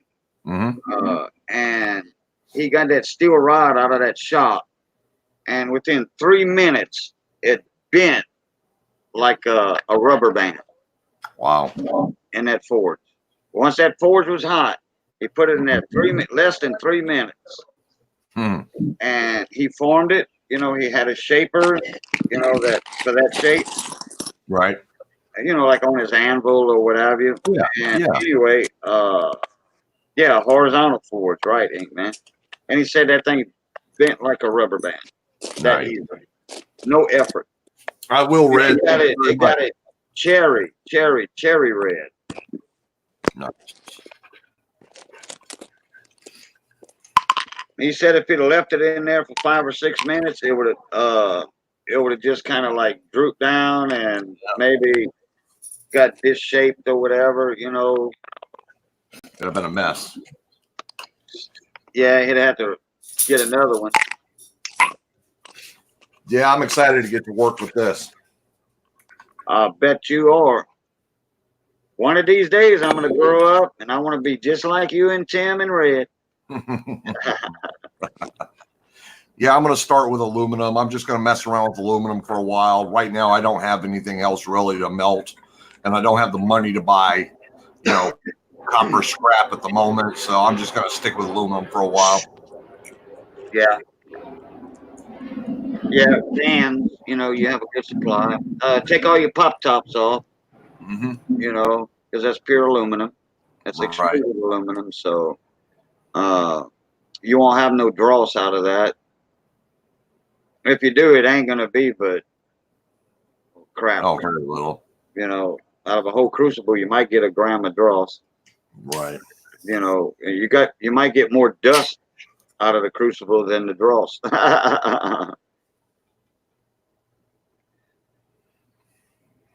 Yep. Yeah, that thing eats everything. You're right, Stacy.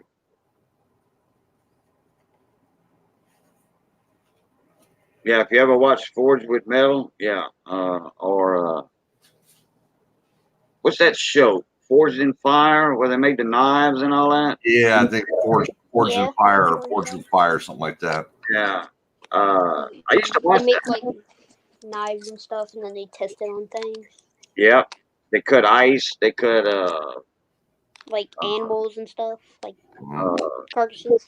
big size of beef or what have you. I know they do the ice tests, the meat tests, and Skill tests something and stuff. else. And those guys on that panel, hey, those those guys been making knives and forging and what have you for a long time.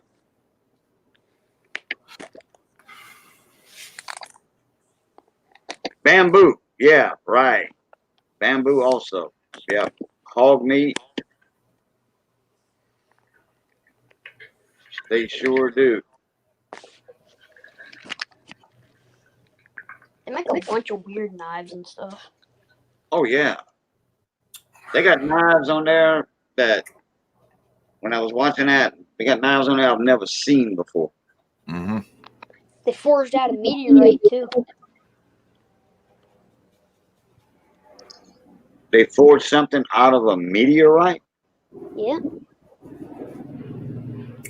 Well, that's kind of not fair to the contestants because that meteorite could be made out of different things. You know, Yeah. different elements. Never heard of melting down a meteorite. Mm-mm. I'd be too scared to inhale something that's in there that might grow inside of me and hatch out.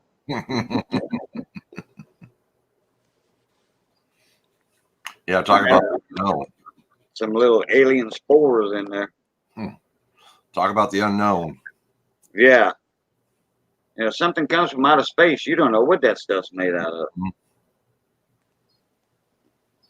No, we got too much space junk in our atmosphere right now, floating around. There's a comet or something that's near Earth that NASA's trying to like control because it's made of solid gold or almost solid gold. Okay, wait. Your audio's a little low there, Boogie.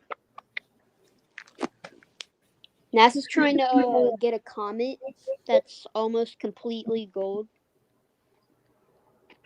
NASA's trying to get a comet, Well, it was either a comet or a meteor. probably a meteor, because a comet is going to play hell catching that thing, Mm. traveling at 25, 35, 40,000 miles an hour, burning up.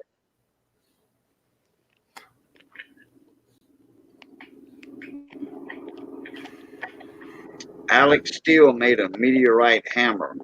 Wow. Inkman said, I've seen knives made from meteorite. Damascus steel is pretty nice looking. Oh, I like Damascus. Yeah, I got a buddy of mine who used to make swords, not knives, but swords with cable. Cable. Damascus is also good. And when you forge that, you beat that, all that metal, infuses together and stuff. You got to do it a few times, and then you get them different, like, how do you call that, layers, you know? Mm-hmm. They used to make shotguns and stuff, rifles with Damascus steel, but that was dangerous. Back in the day, they had such low velocity and power. Years and years ago, black powder days. Mm-hmm. Now, if you put too much powder, well, then you was just asking for trouble because Right. those barrels were made out of it was like wrapped. You could see the wrapping, Damascus wrapping, or what have you. Right. I might be incorrect by saying Damascus, but it resembled Damascus. It was some kind of wrapped steel or something. The way they forged it. And then there's another thing called Damascus. It's like titanium, kind of. Actually, Damascus steel is just different layers of steel. I mean, that's the way I'm thinking. You know, Damascus steel is just different layers of metal. You know, like plate, like flat iron. You put like leaf springs. Mm-hmm. You know, you can cut them, stack them on top of each other, forge them together, beat them together. You know, I mean, heat them up, cherry red, and beat them together, and that's what's going to make those layers. That's what I'm calling Damascus. You know. Damascus steel. Hey, Redneck needs 1 subscriber to hit 880.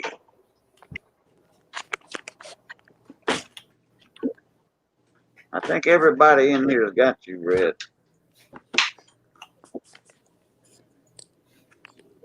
I think, but just in case, y'all go hit up Redneck Stacker. Forged welded steel made from layers of high carbon and high nickel. Okay, there you go, Ink Man. That's right, different layers. Look at here, Sean Craven's in the house. What's up, buddy?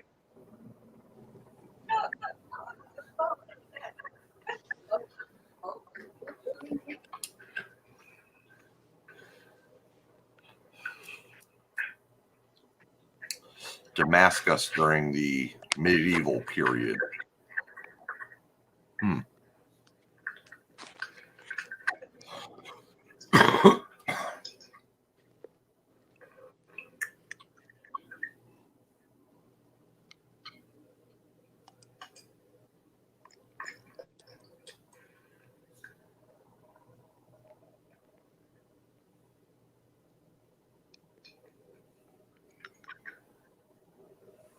Okay. Hey, Brian, I told you I finally got my shipping thing figured out, right? Oh, yeah? Yeah, check this out. Nice and purty.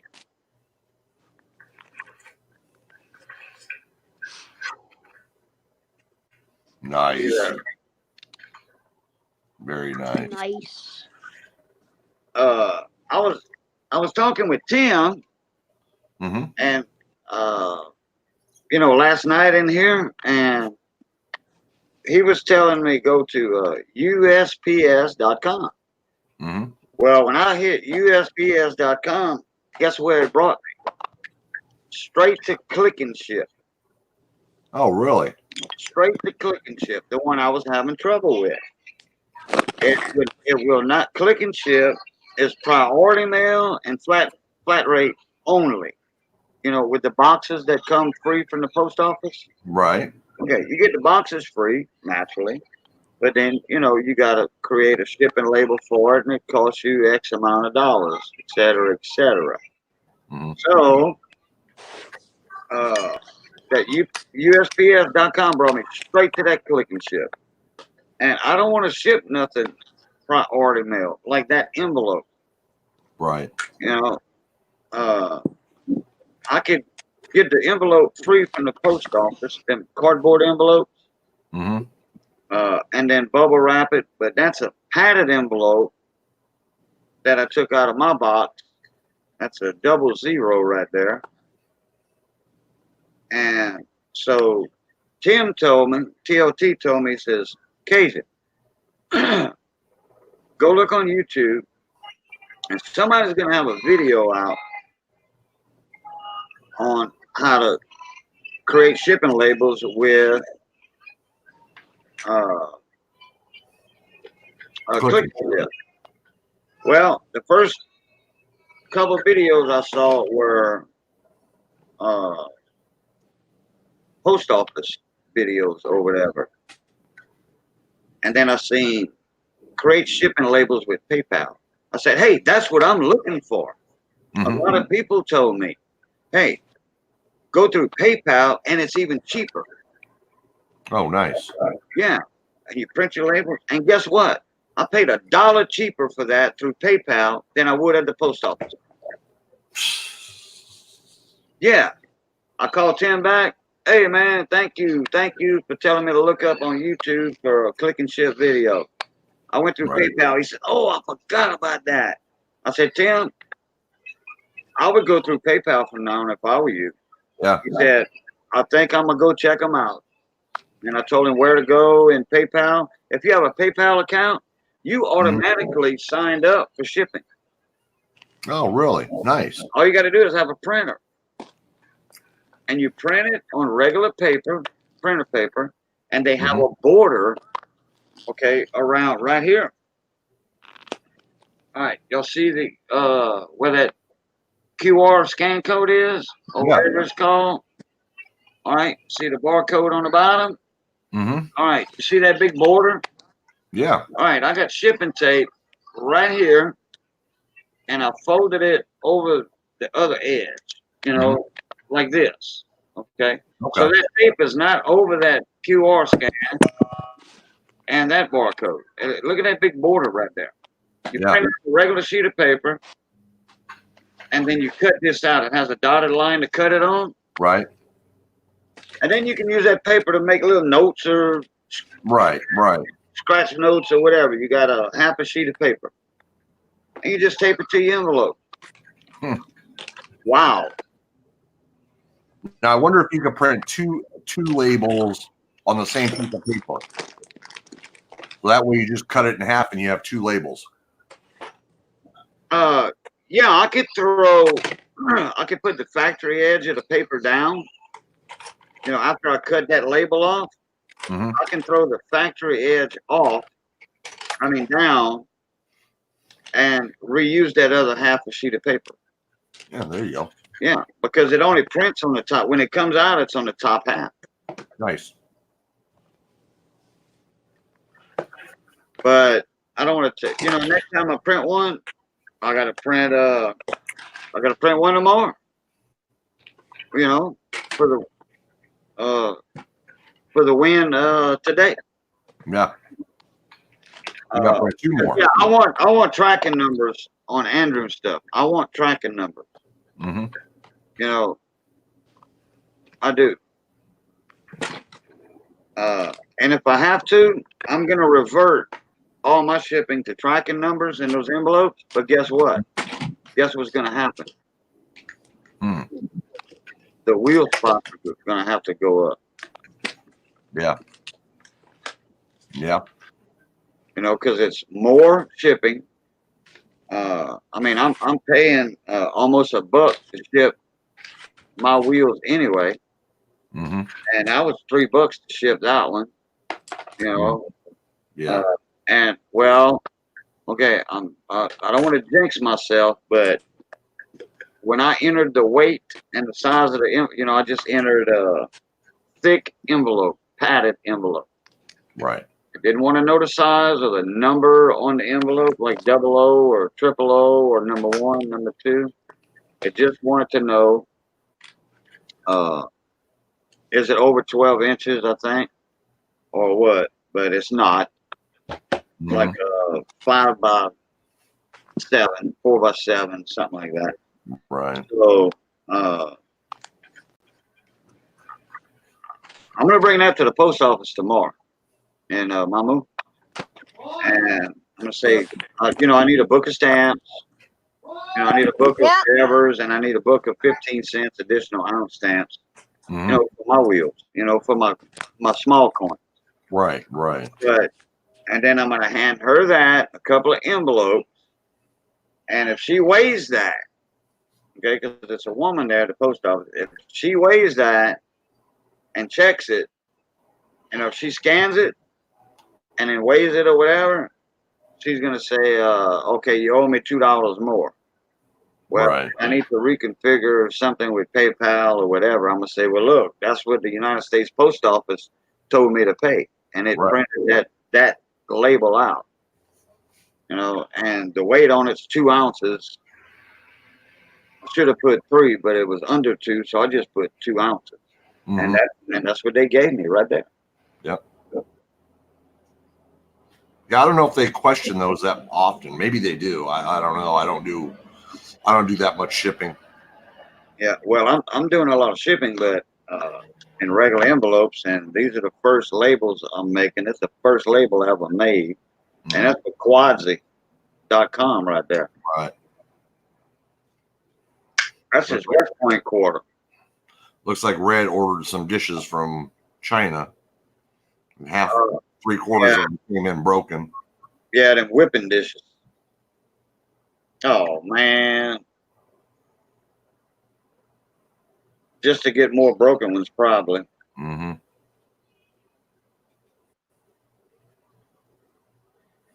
Well, that stuff from Lithuania is a lot better quality than China. That's for dang sure. Mm-hmm. But obviously, you're going to pay for it. You know what I mean? No, but I'm talking about like your Devil's Forge. That came from Ukraine, you know, and that's top quality. That's top notch, dude. Yeah. You know, how long do you think that's going to last you? Years. Oh, years. Yeah. Years with minimal repair. Show that again. Show us all the stuff that comes with it there, Brian. I want to see all the propane and propane accessories. There we go. There's your. That's what holds your torch in right there. That side thing. Yeah, there's your top. There's your rock wool. Or I think I called that right, rock wool. What else came with it? Damn, I'm making Brian work. Yep, gonna cost me $47 to ship them back. I would call that company or email that company and say, hey, y'all send me a shipping label. Y'all sent me broken stuff. It even came with the brush. Yeah, yeah. Oh, you got a hose, you got a regulator. Mm-hmm. Oh man, all you do is hook it up to your 5-gallon propane bottle. There's your concrete. Yep. Got to mix that with water. Mm-hmm. Welcome back, Bradley. Bradley, you're just in time to see his Devil's Forge. It's an unboxing. Another helicopter.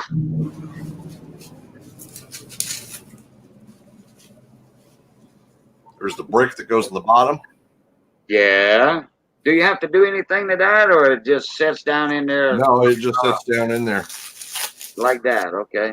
Comes up. Come see, comes up.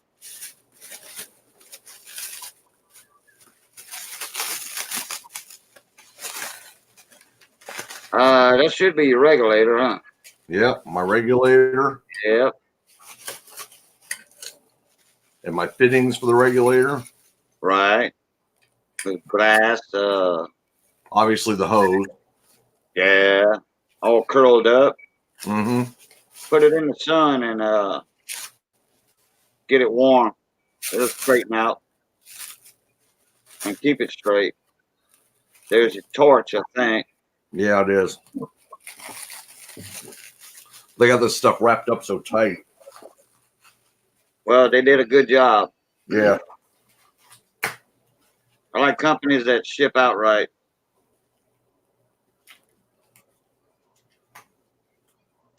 When I ship something, I want to take kind of extra care too.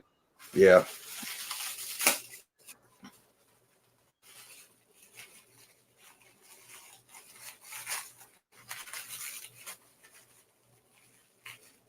Oh, a little razor knife would have helped you out a lot. Yeah. Yeah, but you got it going on. It's all good. And then the torch with the valve on it. Fittings already in there. All right. You might want to put a wrench and check it. Make sure. Yeah, I definitely will. I don't want to be leaking gas all over the place. Yeah, it's not a fire hazard. It will catch fire if it's leaking, but it's not going back in the tank. Right. Too much pressure. Propane and propane accessories. That's right. Yeah, that's right, Red. At least it came in great shape. That's what I was saying. I love a company that ships out right. You know. Yeah, it's definitely it's a great shape. There's no I haven't seen any problems with it. I'll be right back. All right. Yeah, I don't see a scratch on anything.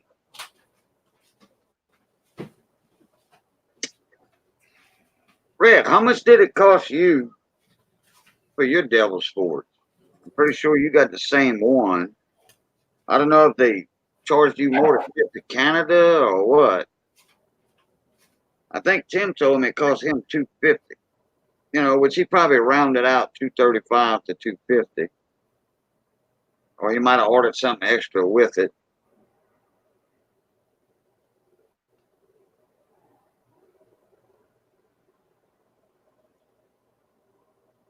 But that's a nice Devil's Forge. I like that.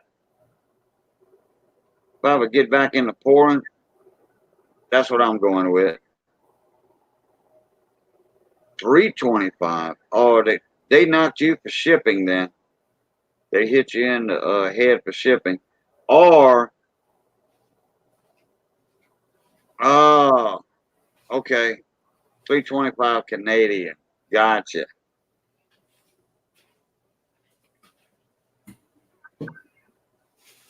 Did you order anything else with it, Red?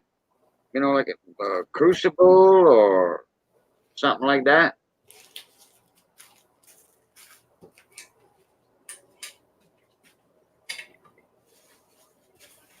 I don't know if you can buy stuff from them. Can you buy stuff from them, Brian?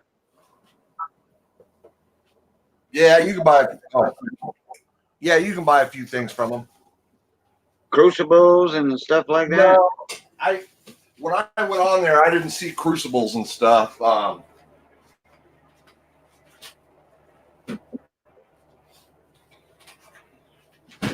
just seen I seen the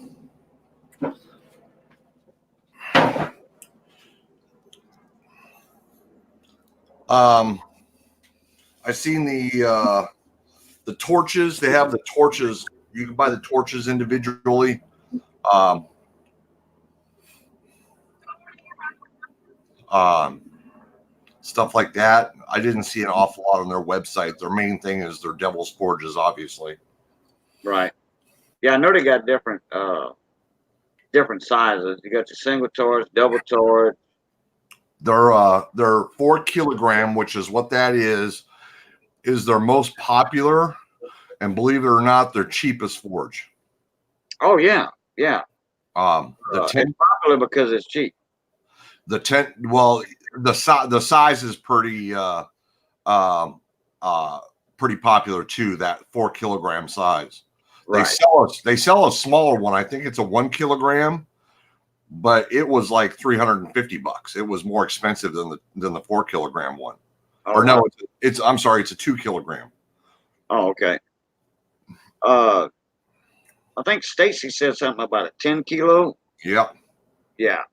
That one's doing us about what, 400 to 500. Let me take a look real quick. Yeah, what is that website? It's like devilforge.com. I'll tell you right now. Yep, devil-forge.com. Okay.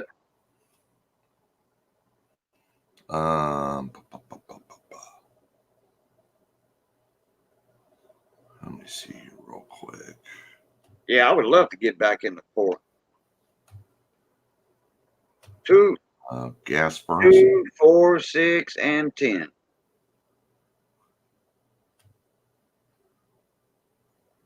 That Red put up. Yeah.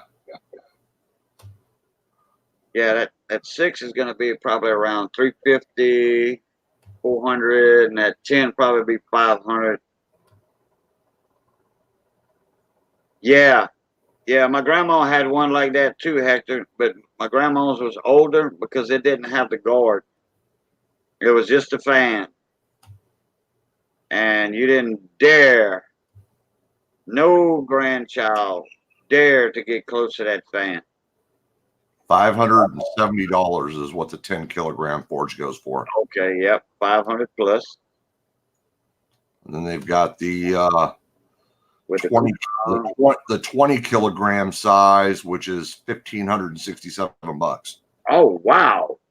Mm-hmm.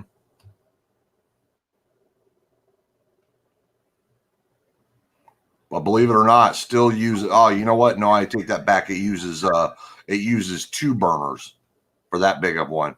Yeah, the 10 too. The 10 also, right? Mm-hmm. Yeah. No, the 10 kilogram just uses 1 burner. Oh, it's But probably bigger. Yeah, but for the 20 kilogram, you have to have 2 regulators, 2 hoses, 2 burners, the whole 9 yards. So you have to have 2 tanks to run it. Okay. Yeah, Jessica, lose a finger like that. Oh, grandma will say, "Padi tu, ne, padi tu."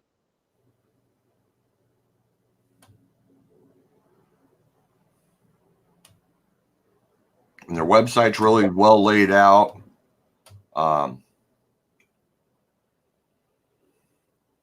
So considering the fact it's a out of country company, I was real impressed with their website too. Yeah.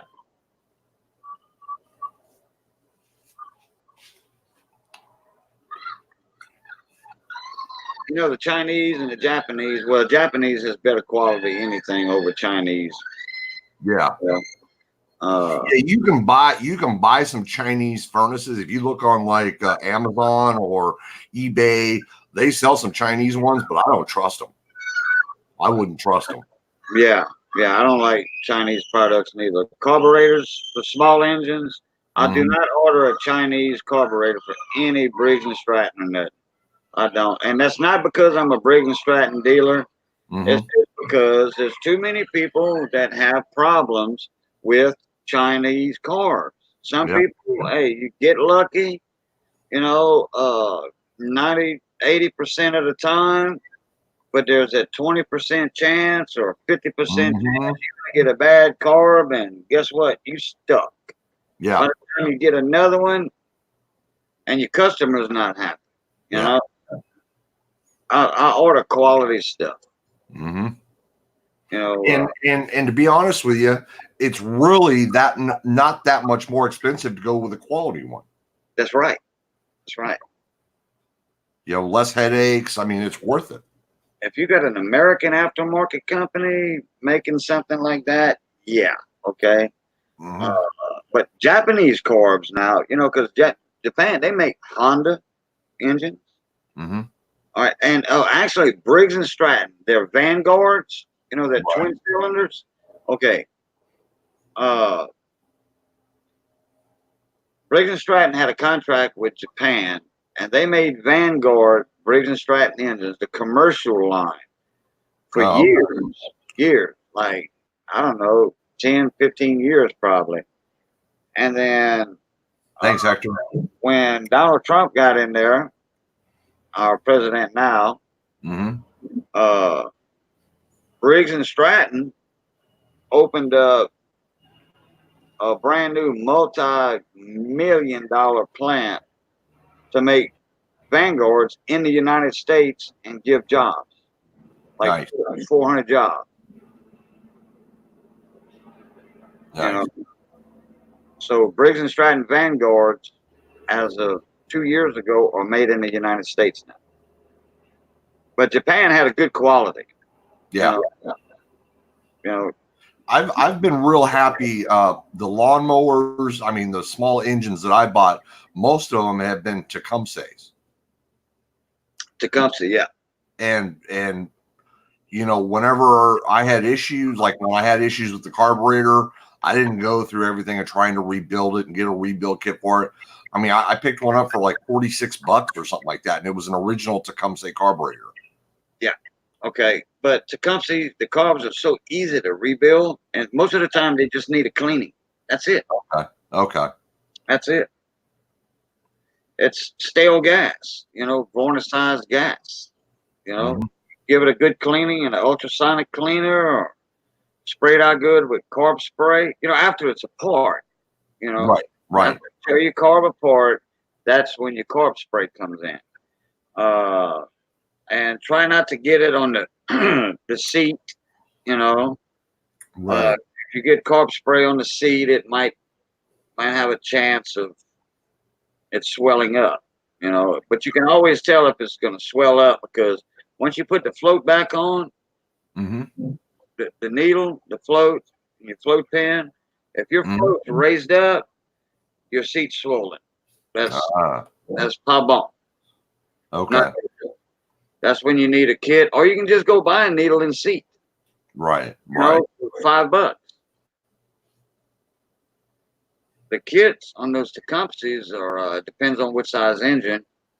Right. I got a buddy of mine's got a 10 horse Tecumseh on his generator, and those come with the different fuel nozzles inside, different color fuel nozzles for the 8, 9, 10, 11, 12 horses. Mm-hmm. And it's the same carburetor, just a different fuel nozzle. Okay. Coming up from the bowl, going into the Venturi, into the Right. engine. That's the only difference on those carburetors. Okay. And Ink Man, I'll answer you in a second. And the pink ones are like the 10 horses, and you got to be, and those have to come out. You have to take those fuel nozzles out, and you got to be very careful. Now, if you got a lot of varnish, like a generator been setting up 3 or 4 or 5 years, that thing is going to be so gummed up and varnishized that it's a 99.9 chance of that fuel nozzle breaking because of all the gum and varnish. Right. Right. And you have to take it out to get everything clean, because you got the side holes in that fuel nozzle.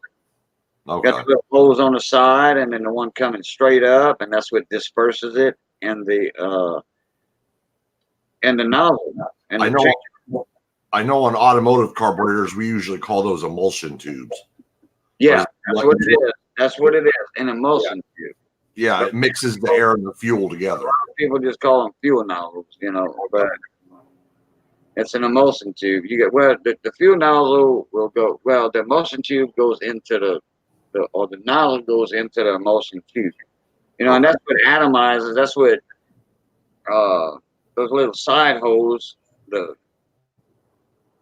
gas, the fuel comes out of that, mixes with the air, and it atomizes it. Right. Turns it into like a fine mist. Yeah.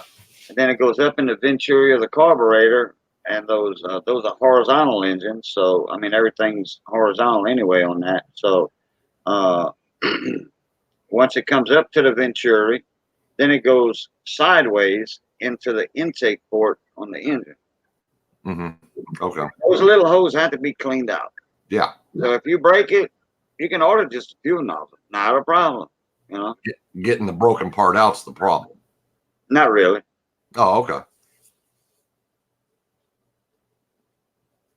Okay, Ink Man, your question: how good are Kohler engines compared to Briggs and Stratton? I love Kohler engines.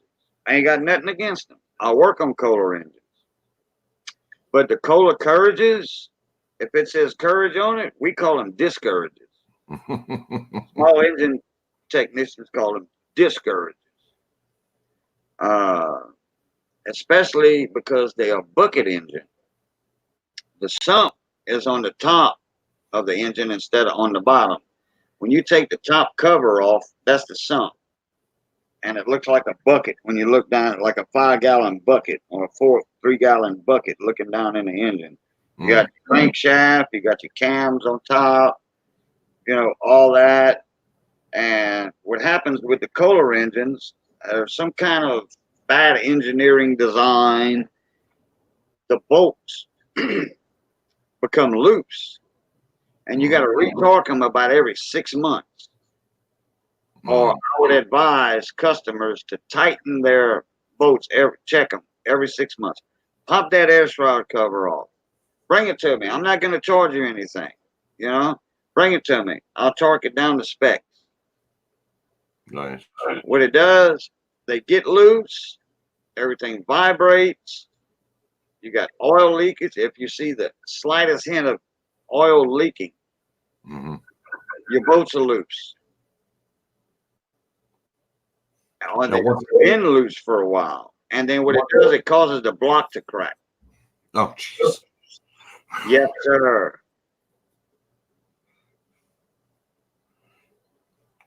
Just another well-made fiasco waiting to happen. Yeah.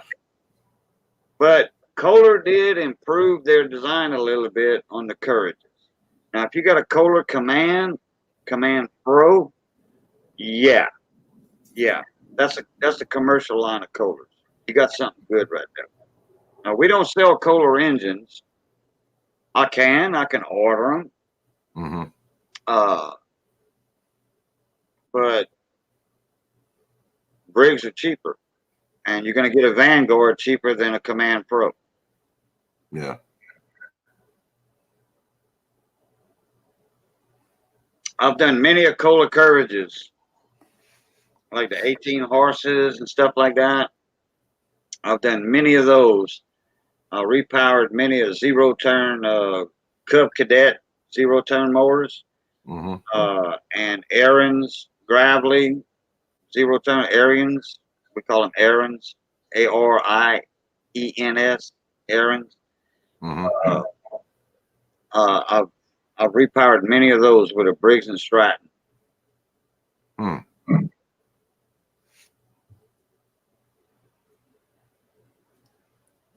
And the wire harnesses just match right up. They have the same wiring harness. Yeah, I prefer ribeye steaks too than a T-bone. There's something wrong with a T-bone. There's always a real juicy part of the T-bone. When you get toward the middle, it's drier. I don't care if you go to a steakhouse, a 5-star steakhouse. You're going to have one part of that T-bone that's going to be a little drier than the other part. Because the T-bone's got part of the ribeye in it. Or a New York strip. They had a sale on New York strips over here at the store for $3.97 a pound. $3.99. I'm thinking of Walmart prices, but this is a local supermarket. New York strips, and I mean like 1.25 inches thick. Nice. You know, nice New York strips. I love New York strip. That's a high quality cut of meat. I went to the local slaughterhouse one time and I asked my buddy's brother-in-law, Johnny Labbe, I says, hey, you got any New York strips? He said, I have to go custom cut you some. He said, even better. $16 a pound. I'm like, that's okay. I'll take these ribeyes for $8 a pound. You know, I only wanted 2. He said, I'll even knock you off $1 a pound if you go with the ribeyes instead of the strip. Because you'd have to take a damn side of beef out, you know. Just to cut some New York out of it. Just to cut 2 New York or 3 New York strips. That's a cut of meat that the local slaughterhouses, they'll do it, you know, no problem, but it's way more expensive. Right. I got them for $3.99, just $4 a pound. I mean, I'm talking about this is like one of those sales that, you know, it's not leftover meat or nothing like that. You know, it's just they have those specials sometimes. And then they got at Market Basket, but it's in Kinder. It's like, I'm going to say 40-minute drive. They got big roaches, big hands, pork roast, 79 cents a pound. 79 cents. That's cheap. Then they got boneless rump roast, $2.49 a pound. Beef, yeah, that's cheap for beef.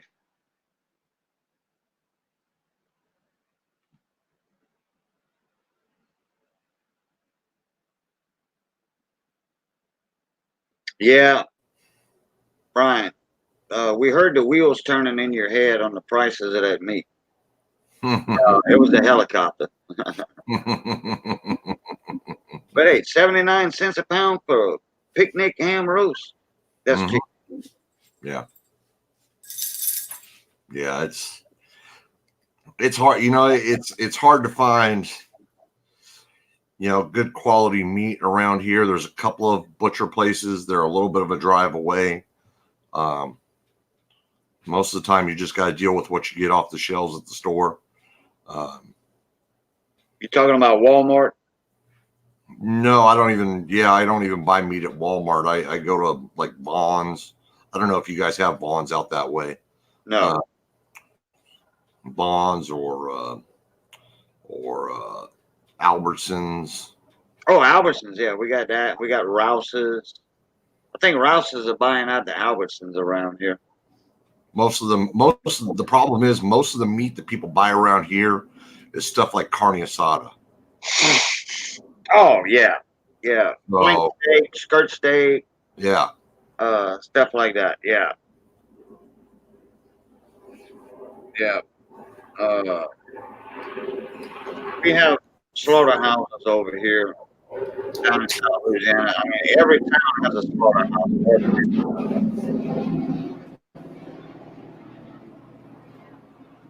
Yeah, David, I can do that.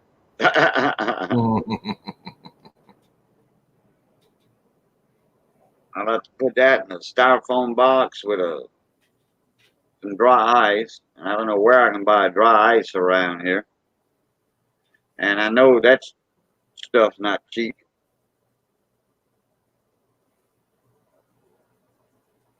I got Jeep and John wanted me to send him some alligator meat.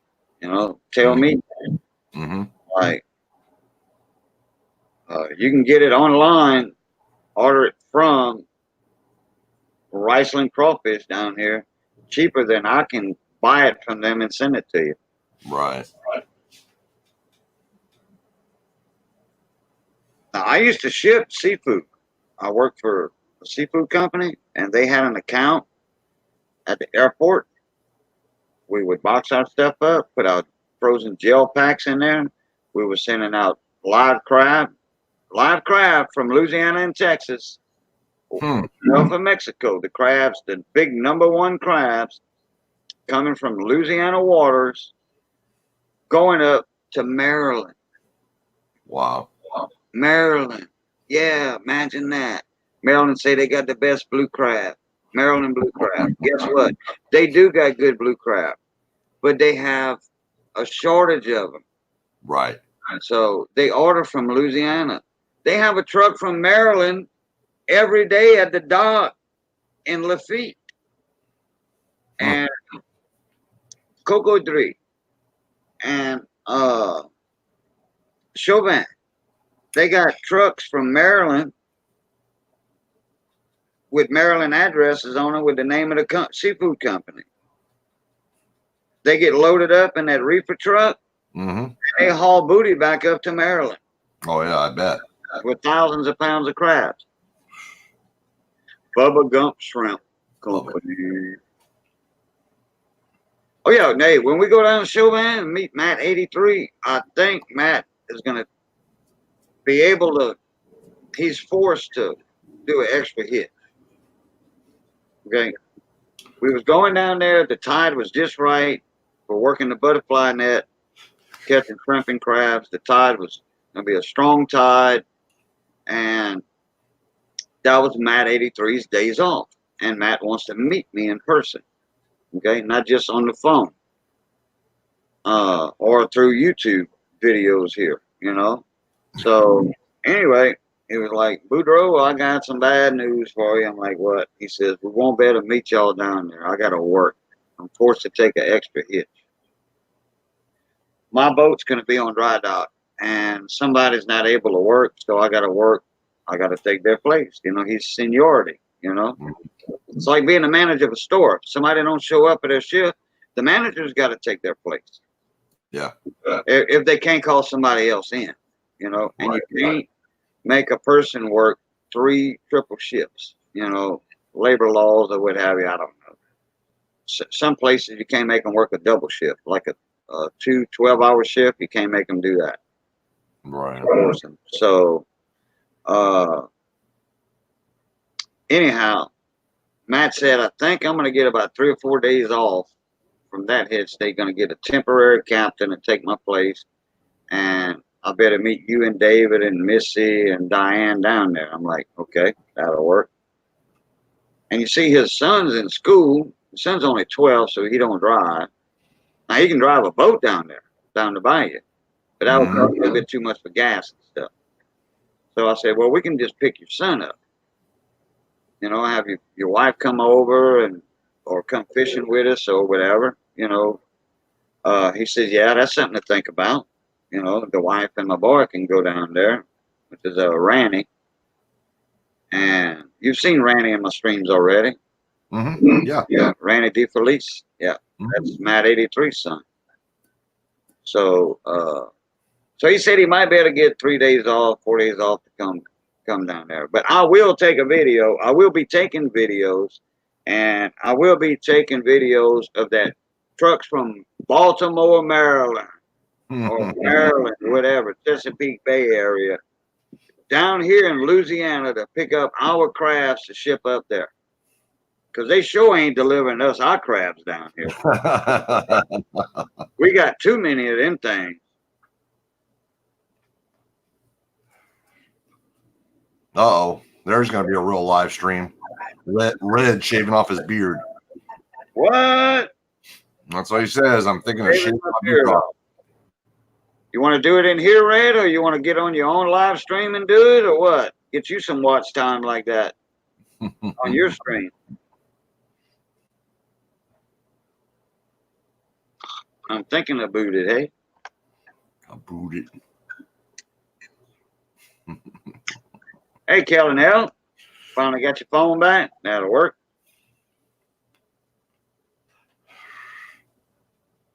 Inkman said one of the best steakhouses in Oklahoma is Cattleman's in Oklahoma City, literally outside of the stockyards. That's it, baby. You know that's right. Fresh beef. What's up, Jeremy? Yeah. Hey, Jeremy Albritton, how you doing? Good to see you in here, good bud. I haven't tried it yet, but I want to try one of those aged steaks. Oh, like a 60-day age? Yeah. Yeah. Oh, man. Look, there was a restaurant down in Abbeville that would do aged steaks. Man, that's what I want to try. Dry aged, you know, in a cooler at a certain temperature. Look, partner, you can't get no tenderer than that. Yep. That's what I hear. Prime rib, you know, the prime ribeye, prime rib. Oh, man. It's pricey, but I tell you what, if you love a good steak, and don't be cooking that thing well done. Look, you already killed that cow once. Don't kill it again. Pop on with it. Just put it on my plate and feed it to me. Not quite that rare. I like mine medium. Yeah. You know, pink throughout. You know, with the juices flowing. That's I like a good seared steak. And it's got to have that good sear on the outside. Yeah. You know.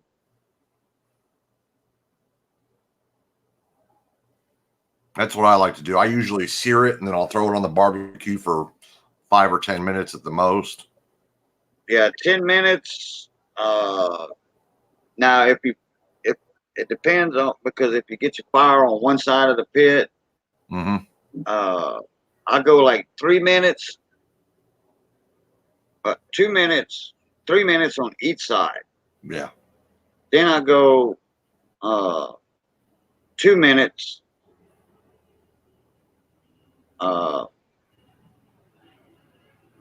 And then 2 minutes, then another minute and another minute. You know, steady flipping each time. Yeah, yeah. And it comes out perfect every time, whether in a black skillet or on the grill. Oh yeah, you can't. You got to have. It's cast iron only or nothing. Yeah, right. Yeah, I don't use no non-stick pan or anything like that to cook a Oh steak. no. And once you leave it at 3 minutes and you don't touch it, it's not gonna stick. No. It's not gonna stick. No, pops right up. Now, once you start messing with it, after 15, 20 seconds, yeah, then you're gonna make it stick. Right. Ooh, yeah. Spam is not gross. I love me some spam. Spam and mayo. I like fried spam, fried bologna. Mm-hmm. I love potted meat. I dip it out of potted meat. I dip it I break pieces of bread up and I dip it out of the can. Yeah.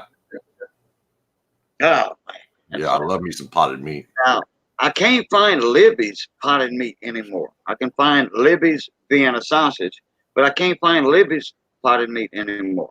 And I don't like Armour. ARMOUR, Armour brand. Yeah. I don't like that. It's got a different flavor. Libby's was the best. Now, I remember the deviled stuff. Yeah, Devilwood's ham. Yeah. Devilwood, yeah. That's good stuff, but it's pricey. It comes with it's wrapped in paper. Yeah. I haven't seen it around here in a while.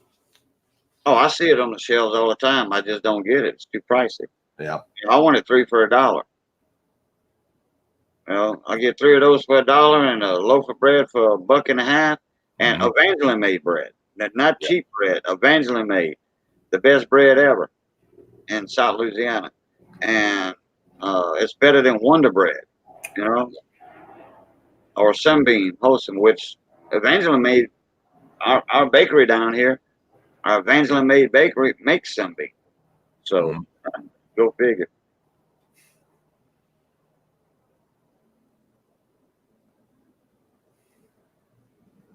Now what's going on down here?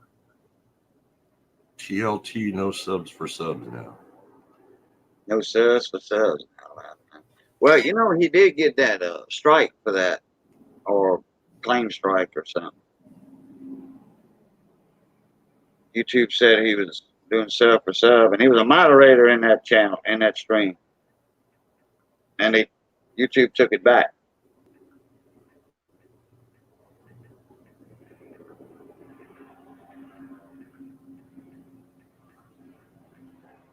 So, you know what? I forgot to ask Tim if he wanted to come up here. And Red. Tim, you want to jump up in here? We're going to get you up here with a quickness.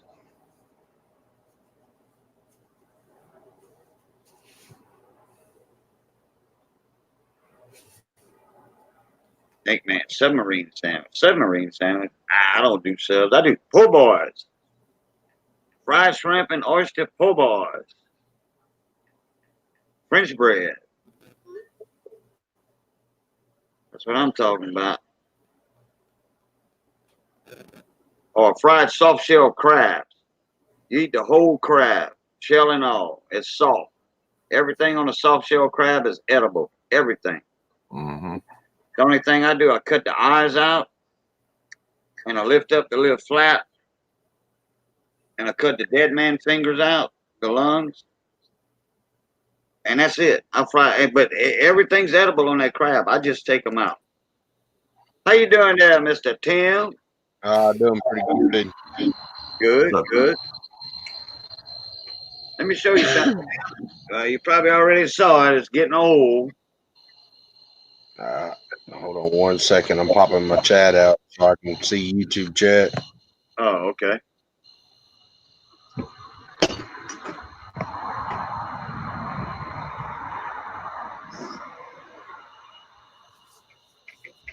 All right, go ahead. Oh, yeah. There it is. Yep.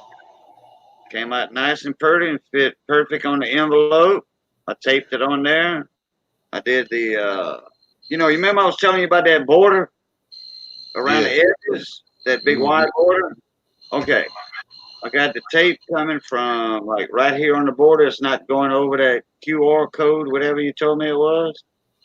Yeah. It's not going over that barcode because I got it from like right here, and then right here I got it over like that, not on the border, and then my tape's wide, so I flip it over on this side, Yeah. and that's it. It's ready to go out. Well, I got to put a little congratulations on your win note. Thank you for this Andrew support and all that. Yeah. Throw a sticker in there, and then I'm gonna seal it up, and boom, Quasi.com is gonna get it. There you go. $1 cheaper than the post office. If I'd have brought it to the post office, it'd cost me $1 more. Yeah, I'm gonna see see what that does for Red's package. There you go. Yeah. And Tim, man, I thank you for telling me to go to YouTube and look up a damn video. Yeah, man, that's just the easiest way to do it than me trying to explain to you about something I can't see, Yeah, like I said, it was my eyes looking and telling you what I'm seeing on my screen. But somebody else told me click and ship is for only priority. Somebody else told me that. Yeah. After I got off the phone with you, I called another buddy of mine and said, "Hey, what's up What's up with the deal with click and ship?" He said, "Oh, that's for priority boxes and flat rate boxes, and their envelope. They're a Yeah. product." There's Red. What's going on? What's up? You, babe. I'm That's just sitting there thinking. Oh shit! Here it goes. yeah. Don't think too hard. Think long, you think wrong. No, I looked for the razor and everything, but couldn't find it. So that was an idea, anyways. You probably didn't look that hard. You looked around you. You wasn't even in the bathroom. You just looked at the bathroom. No. I looked, but then it finally clicked in that I haven't bought a razor in shit. I don't know how long. What the hell is your wife use to shave her legs? I don't know. I'm usually not in there when she does that. You gotta have them buzz clippers first because your beard, you're not shaving that off with a razor. She may be doing her damn legs like my wife does hers. She sprays some of this shit on there and then it just wipes off. Yeah, neat. I don't know. I usually just use a straight razor to shave with, right? So we wear short shorts. We wear short shorts. I forget what that was a commercial for a hair removal spray, like Tim's talking about. I forget. Yeah, that was for Nair. Nair. Yeah, no hair. Yeah. N stands for no hair. Nair. And then they had neat. No, wait a minute. I might be thinking of Nair instead of neat.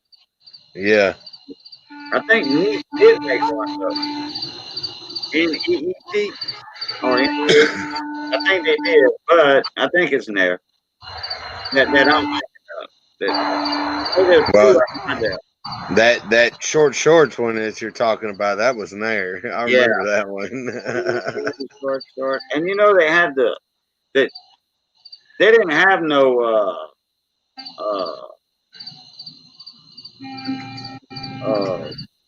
never mind.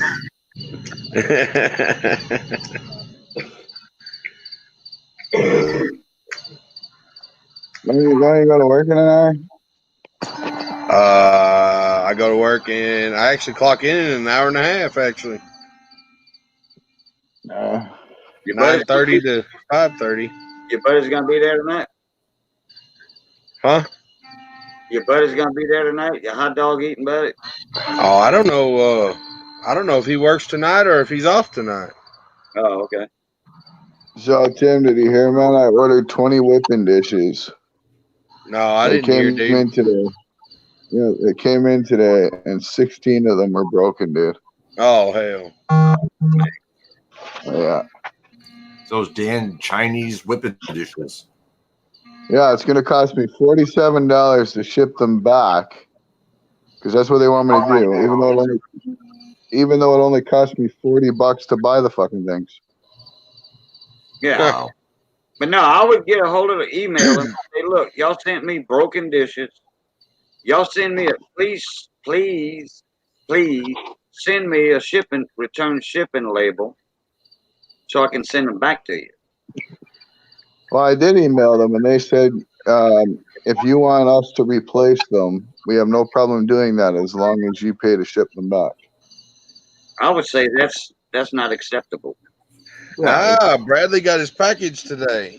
Freaking cost you more to ship them back than it cost initially. Jesus. Yeah. Yeah, like Red Yeah. was saying in a comment earlier, it's going to cost me $47 to return them to get more broken dishes. Yeah. Awesome, Bradley. Did you buy them through eBay? Yeah, I bought them through eBay. Yeah. Get your I'd file a claim with eBay for a full refund is what I would do. Yeah. Yeah. Yeah, I'll try that. Yeah. Like I just talked to the company. Like I got the emails and stuff from the company, you know, and stuff like that, right? Yeah. File a claim with eBay and tell eBay they're not willing to work with you, in an acceptable manner. Right. You could have, hey, all right, you got $40 invested in the dishes. You're gonna have $47 in a return shipping, and then you're gonna get some broken ones back more than likely. Okay, you're looking at $87. You could have bought higher quality whipping dishes for probably $60. Mm-hmm. Yeah. Probably. My humble I mean, this is the first time I've ordered them off eBay, right? So, Well, that doesn't matter. eBay has buyer protection plan or program, like Inkman's saying, so it doesn't matter if the item was broken. eBay's going to refund you, and eBay's going to go after that company. Right. Yeah, and that company will say, "Oh, okay, we changed our mind. We're gonna send you a shipping label." Fuck the shipping label. They'll send him all new whipping dishes without them returning the other ones. Oh yeah, well yeah, that too. I've done that shit before, you know, with crucibles, graphite crucibles. I ordered it was the last order I did was 6 of them, the small crucibles that I use for my silver, and 4 out of the 6 were broke. I contacted the company to tell them, well, they didn't want to do nothing about it, so I filed a deal with eBay. They refunded my money, then went after that company. Next thing you know, I had the company emailing me with a shipping label saying that they'd shipped 6 more and that there was no further action required. Mm-hmm. No, Bradley, hell no. Oh, he's laughing. Look, he's laughing. No, those are mad faces. Oh, they are. What mold is he talking about? Oh, your mold. Yeah, there ain't no way that damn thing should have broke. I packaged the fuck out of that thing. No, he says, "Damn, that package was sexy, brother. Thanks, I appreciate it very much." Well, what I included in that package is what he's saying was sexy. But the thing is, Tim, you put that heavy stuff in that package with that mold. Yeah, but that heavy stuff shouldn't even have mattered because it was separated from it. Well, he did say yes, it is broken. Oh, I'm pretty sure it's broke. I'm just saying that. I mean, damn, they must have threw that bitch hard. Damn, yeah, no doubt. That was a post office? Yeah. Oh man, yeah, they don't treat that crap right. Can't trust the damn post office to do anything right. Because, I mean, that shit was packaged good, and Bradley can tell you that shit was packaged good. Yeah. They must have threw that shit, because I even put it in a small reinforced box and everything, so it couldn't, like, there wasn't a possibility of get crushed or nothing. Hey, they had a video camera set up at somebody's house. All right. They had a fence, and they had a dog. Okay. I think they had a dog. No, they didn't even have a dog. Okay, this was the homeowner's video camera outside of his house, pointing toward the gate. the FedEx man, Federal Express, I think it was FedEx or UPS. They had a package, man, it had Fragile wrote all over it. 3 of them come. They threw that package over that fence in the yard. Yeah. And everything got broken there. And Oh, that sucks. Christmas stuff. That's what they do here when they come by here. Like the post office comes by my place. Whatever boxes and stuff or mail that I have, they'll throw down in the ditch. Bradley, They come won't up even here get on out of their panel. truck. They won't even get out of their truck because of my dogs. Oh yeah, but this person didn't. They just had a fence. Jump up here on the panel and show me, Bradley. Damn, that sucks, man. All that hard work he did on that.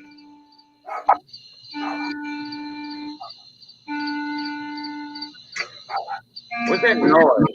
That's my daughter in there practicing her clarinet. Oh, okay. Oh, ain't no big Hey, deal. you gotta take it back to your room, brother. I was just Right here at the door, we're all hearing it, and it's like. no, I was just wondering what it was. Oh, the clarinet. Yeah, Don't do that. it reminded me of Take it to your room, though. Close Encounters.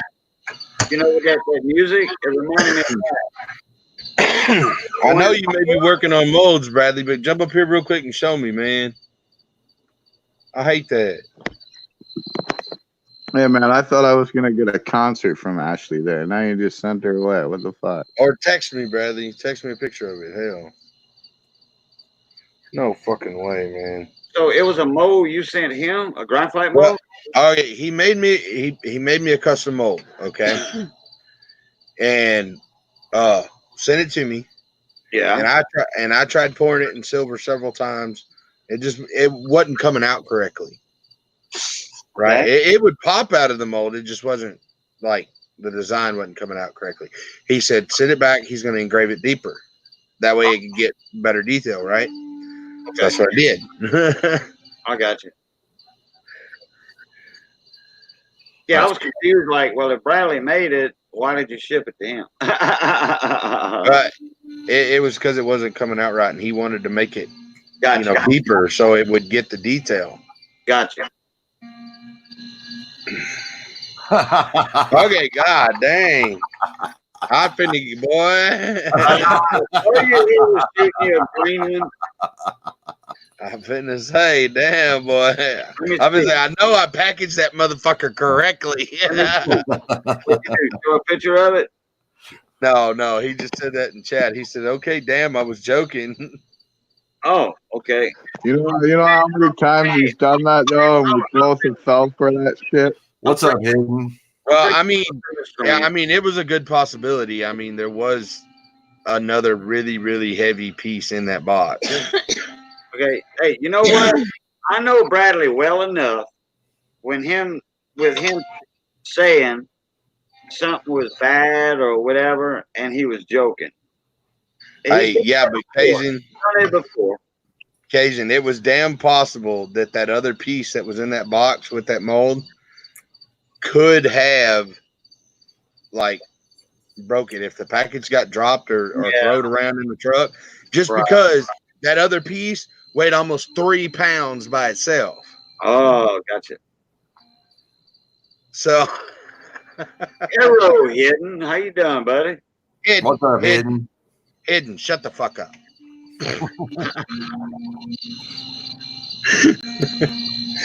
Hidden, shut the fuck up. Be nice to Hidden. You shut up. I'm glad I'm late in my stream. I'm gonna have to rate it PG now.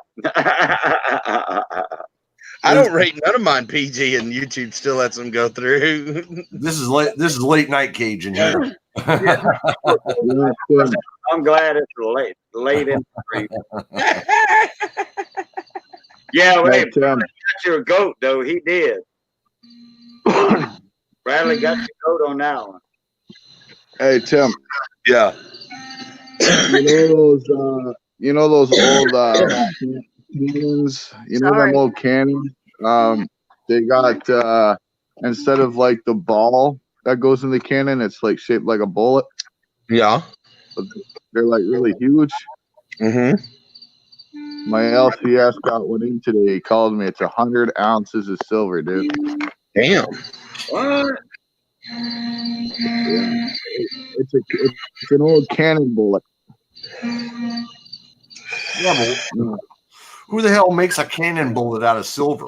I don't know, man. But I'll tell you, dude. I told him Bradley he's would. holding it for me because I'm buying that. Bradley would. Now you just gotta now, Red, you just gotta figure out how to fit that in a whipping dish. I don't know, man. I'm not melting that. I'm buying it. Hey, if he was gonna melt it all at once, he's got a Devil's Forge. It'll do it. As long as he's got a crucible big enough. Hey, I make crucibles big enough. Yeah, we were looking at. Well, Brian was looking up, and Red was throwing in chat.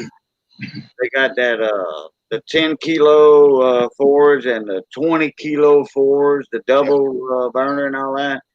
And boy, I bet you can put a big old round ass crucible in that thing like that. Yep. The Red. one I really How big want. Silver The one I bucket. really want from Devil's Forge is a 40 kilo. It's a 3-burner. It'll melt tungsten. Oh, they make a 40. Oh wow, I didn't see that one on their website. That one's not actually Listed. on the like regular website. You'd have to go to their industrial website because they offer that for like big operations. Just because that forge costs like fucking $22,000. Wow. What? Yeah, that I would love to have that one. Don't get me wrong. The triple 40 kilos? Triple burner, 40 kilo. How much? It's like $22,000. Wow, the 20 is only what 1,500. 15. Yeah, but you got to remember, this ain't one you just set on the ground or you move by your hand or whatnot like Yeah. that. It's got the rack set up so you can lower it with the hydraulics to pick up the crucible, pull it out, dump it. Yeah. Yeah. Safety. Yeah, it's big industrial. Like it plugs into 220. Oh yeah, 3-phase. Or 3-phase. But let me tell you something. Yeah, 100 kilo. You said, or 40 kilo. It's a 40 kilo. That's their smallest industrial. Kilo, that's like 85 pounds. Yeah. You need a mechanical device to pick that crucible up for it to be safe. Yeah, that's their smallest industrial one. I mean, hell, don't get me wrong. On their industrial website, they've got them all the way up there, fucking, in the thousands of fucking kilos and shit. So, Stacy said tonight his next purchase is a 10 kilo. Yeah, that's what he said. He wants a 10 kilo. His next one he's buying is a 10. Yeah. I don't see Stacy. Oh, he was in here earlier. Oh. This is about an hour. I've been looking at. He said that. I've been looking at the tabletop furnace. Electric one? Yeah, just for the winners, Yeah. I wouldn't mess with that. Well, I mean, if you're gonna go with one like Bradley's got or VC's got, then it would be all right. If you already got a Devil's Forge, well, the thing is though, is like my Devil Forge is outside in the storage, right? And like I do sand casting, right? So the cold air in the winter in the sand, it doesn't bond, right? So right now I got my whipping dish and my sand inside an apartment. One of the rental apartments that we have. So but I was looking at getting like a tabletop furnace, that way I wouldn't have to mess with a blowtorch inside of an apartment. That's a different story. That's a different story. I'll retract my statement. Every time I think of whatever, I'm thinking of South Louisiana, where it never gets that cold. Yeah. Bradley says I'm not picking up 80 pounds of melted anything. Yeah, I understand. That's why it's got that 220 power plug that runs that hydraulic pump that's on it, and Yeah. No, no, you get 80 pounds of molten metal spilling. It's going somewhere, and you're gonna get hit by it. Yeah. Mhm. I would have like a 10-foot remote, control thing, and I would be 10 foot away from that thing while it's pouring that. It's actually pretty clever the way they've got it designed. It's got like a crank system, like a milling machine would have, or a CNC lathe, or I Yeah, mean a metal lathe or something. You right, can crank it by the tens of thousands, right, and right. it'll slowly just move your crucible. Yeah, You yeah. know, Like I said, safety first. it's a badass machine. There's a lot of thought that went into that machine. Oh, I know all about mills and lathes. Believe me. I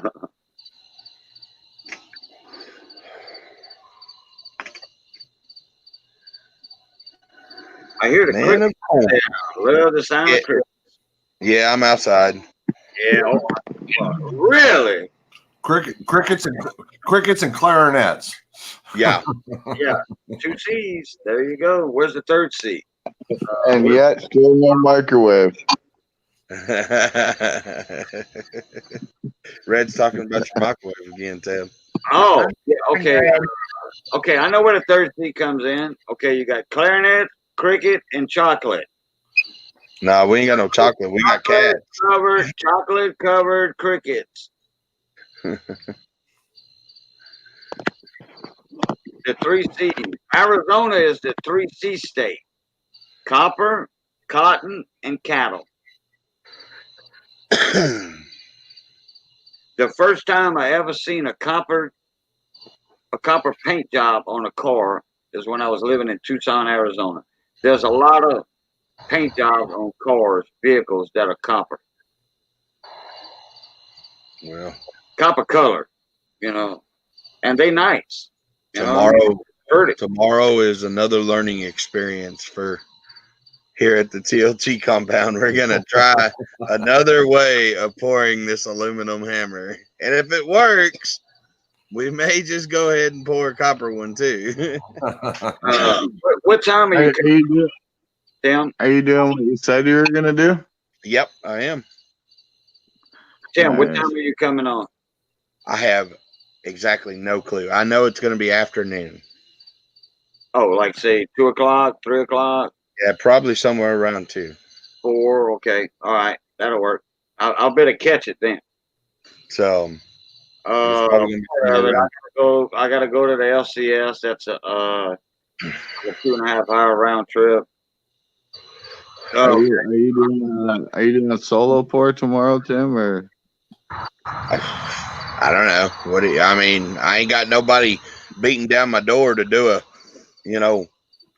tandem pour. So, I mean, I'm gonna be at the apartment tomorrow pouring all day. So, I mean, I got 16 more pieces I gotta pour tomorrow. yeah. Yeah, Red wants to jump in the stream with you. Well, that's fine. If he wants to pour on live stream, he can pour on live stream. I just want to. Me and Red talked about a few ideas the other night, and now I've got to put them to the test because I mean, shit, I've already had 2 fails. Hey, as many pours as you did, and you got 2 or 3 fails, you got a good.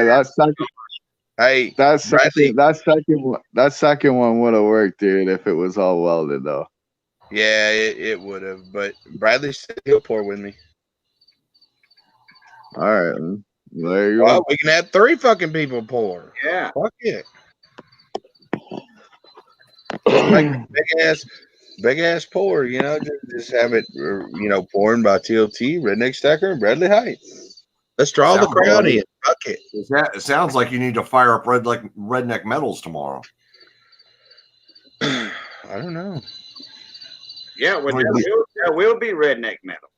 Well, or you can put live pours with the Redneck Metals crew, something like that. Yeah. I mean, you got 3 of the crew pouring. Right. Yeah. There's some of them, you know. I mean, hey, isn't Twisted R in there? Oh yeah. That's what I thought. Okay. Yeah. Brian's in there. No, I'm not. No, Oh, Brian. No. Oh, well, probably in the future he will be. You know, we gotta. We're pretty meticulous with our members, and we gotta. And hey, it's nothing against nobody, but we gotta see what you're capable of first. You know what I'm saying? Oh, yeah. So Yeah. we commend Brian for all the support that he shows Redneck Metals and promoting us out, and I mean giving us the shout outs everywhere he goes and everything like that. Hey man, check mark for you right there. But you know, one of our stipulations is, you know, you've got to pour. I know Brian's waiting on my package to start pouring. I got it, but you know, And he got his Devil Forge in today. He presented it earlier, unboxed it here in the street. Yeah, I mean, gotta we get got that thing painted up. yeah, He's got to get That's the plan for tomorrow.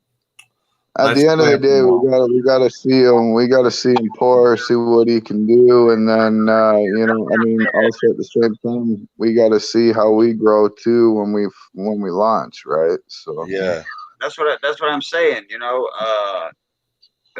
it's going to be a few months before that launches, and then officially, and then Brian's going to have some experience under his belt by then.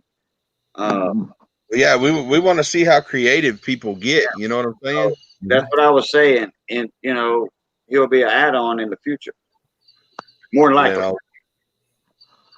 yeah. And you know, I mean, hell, we're always looking at people. I mean, shit.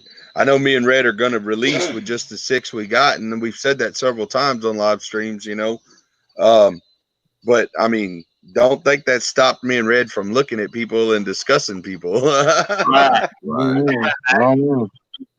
I mean, we got a list of names written down, you know, for when, you know, I mean, once we grow and, you know, start getting out there a lot more, you know, obviously we're gonna look at adding more people in eventually, but you know, obviously not until, you know, we launch and we grow a bit first, right? But yeah, I mean, me and Tim, we're always looking, you know, around and looking at people and, you know, looking what they do and stuff like that. You know what I mean? So, yeah. That's right, Bradley. Best socks on YouTube, baby. Oh yeah.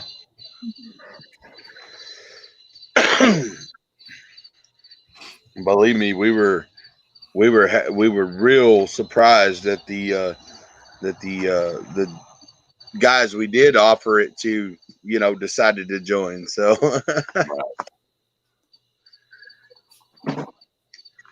but again, they like I've said before, they met all the requirements that we were looking for, and that's nothing against nobody. You know, somebody on this stream could buy a forge tomorrow, and then like say if we're growing like me and Red think we're going to, you know, at the beginning of the year, I mean, them too could have a spot at, you know, at the table. You could make a place to sit for them, but you never know.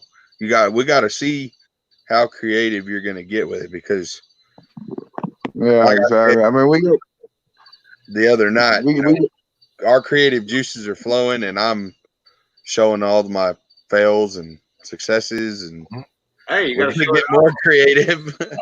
I mean, we got a lot of. Be right back. We got a lot of things coming in the new year, you know. I mean, you know, auctions, you know, we got auctions coming. We got, you know, a few other live streams coming. We got some pretty big ideas, you know, with some other big channels as well. You know, so yeah, definitely. I mean, pretzels and beer, baby. Yeah, that's Bradley Knight socks. Pretzels and beer. No, I mean right now, the members we have right now, you know, that's kind of our dream team. You know, everybody's got a separate skill besides just playing right now. You know, and that's kind of the way we wanted to start out the initial build, right? That way, you know, we can offer the community more than just a pour. You know, we can offer them, you know, a flask or you know, a handmade mold or you know, et cetera, et cetera, et Hey, cetera. You know? get it right. Forever mold. That's what I'm calling them. Forever mold. Hey guys, Well, uh, what have you? I got a phone call I just got, and I got him on hold. That's going to All be a 20-minute phone call. So I'm going to kill the stream, and then I got a couple of more calls to make after that. I hope, anyway. So I Jamie, want you gonna go live? to in. Huh? What Jamie, you you say? gonna go live for a little bit? Hell no, man. Like 1 hour, I got to clock in. All right. All right. Hey, I thank y'all for coming in. I thank everybody. Thank y'all for doing Andrew's wheel so fast on that silver Ike dollar. And we already got a few for that slab piece dollar, MS63. We'll continue this saga tomorrow, probably about 4 o'clock, because I got to go to K-Bone tomorrow. And I got my guy on hold over here for K-Bone tomorrow anyway. So, but anyway, All right. All right, guys. love, See y'all later. Y'all have a good night. Blue top.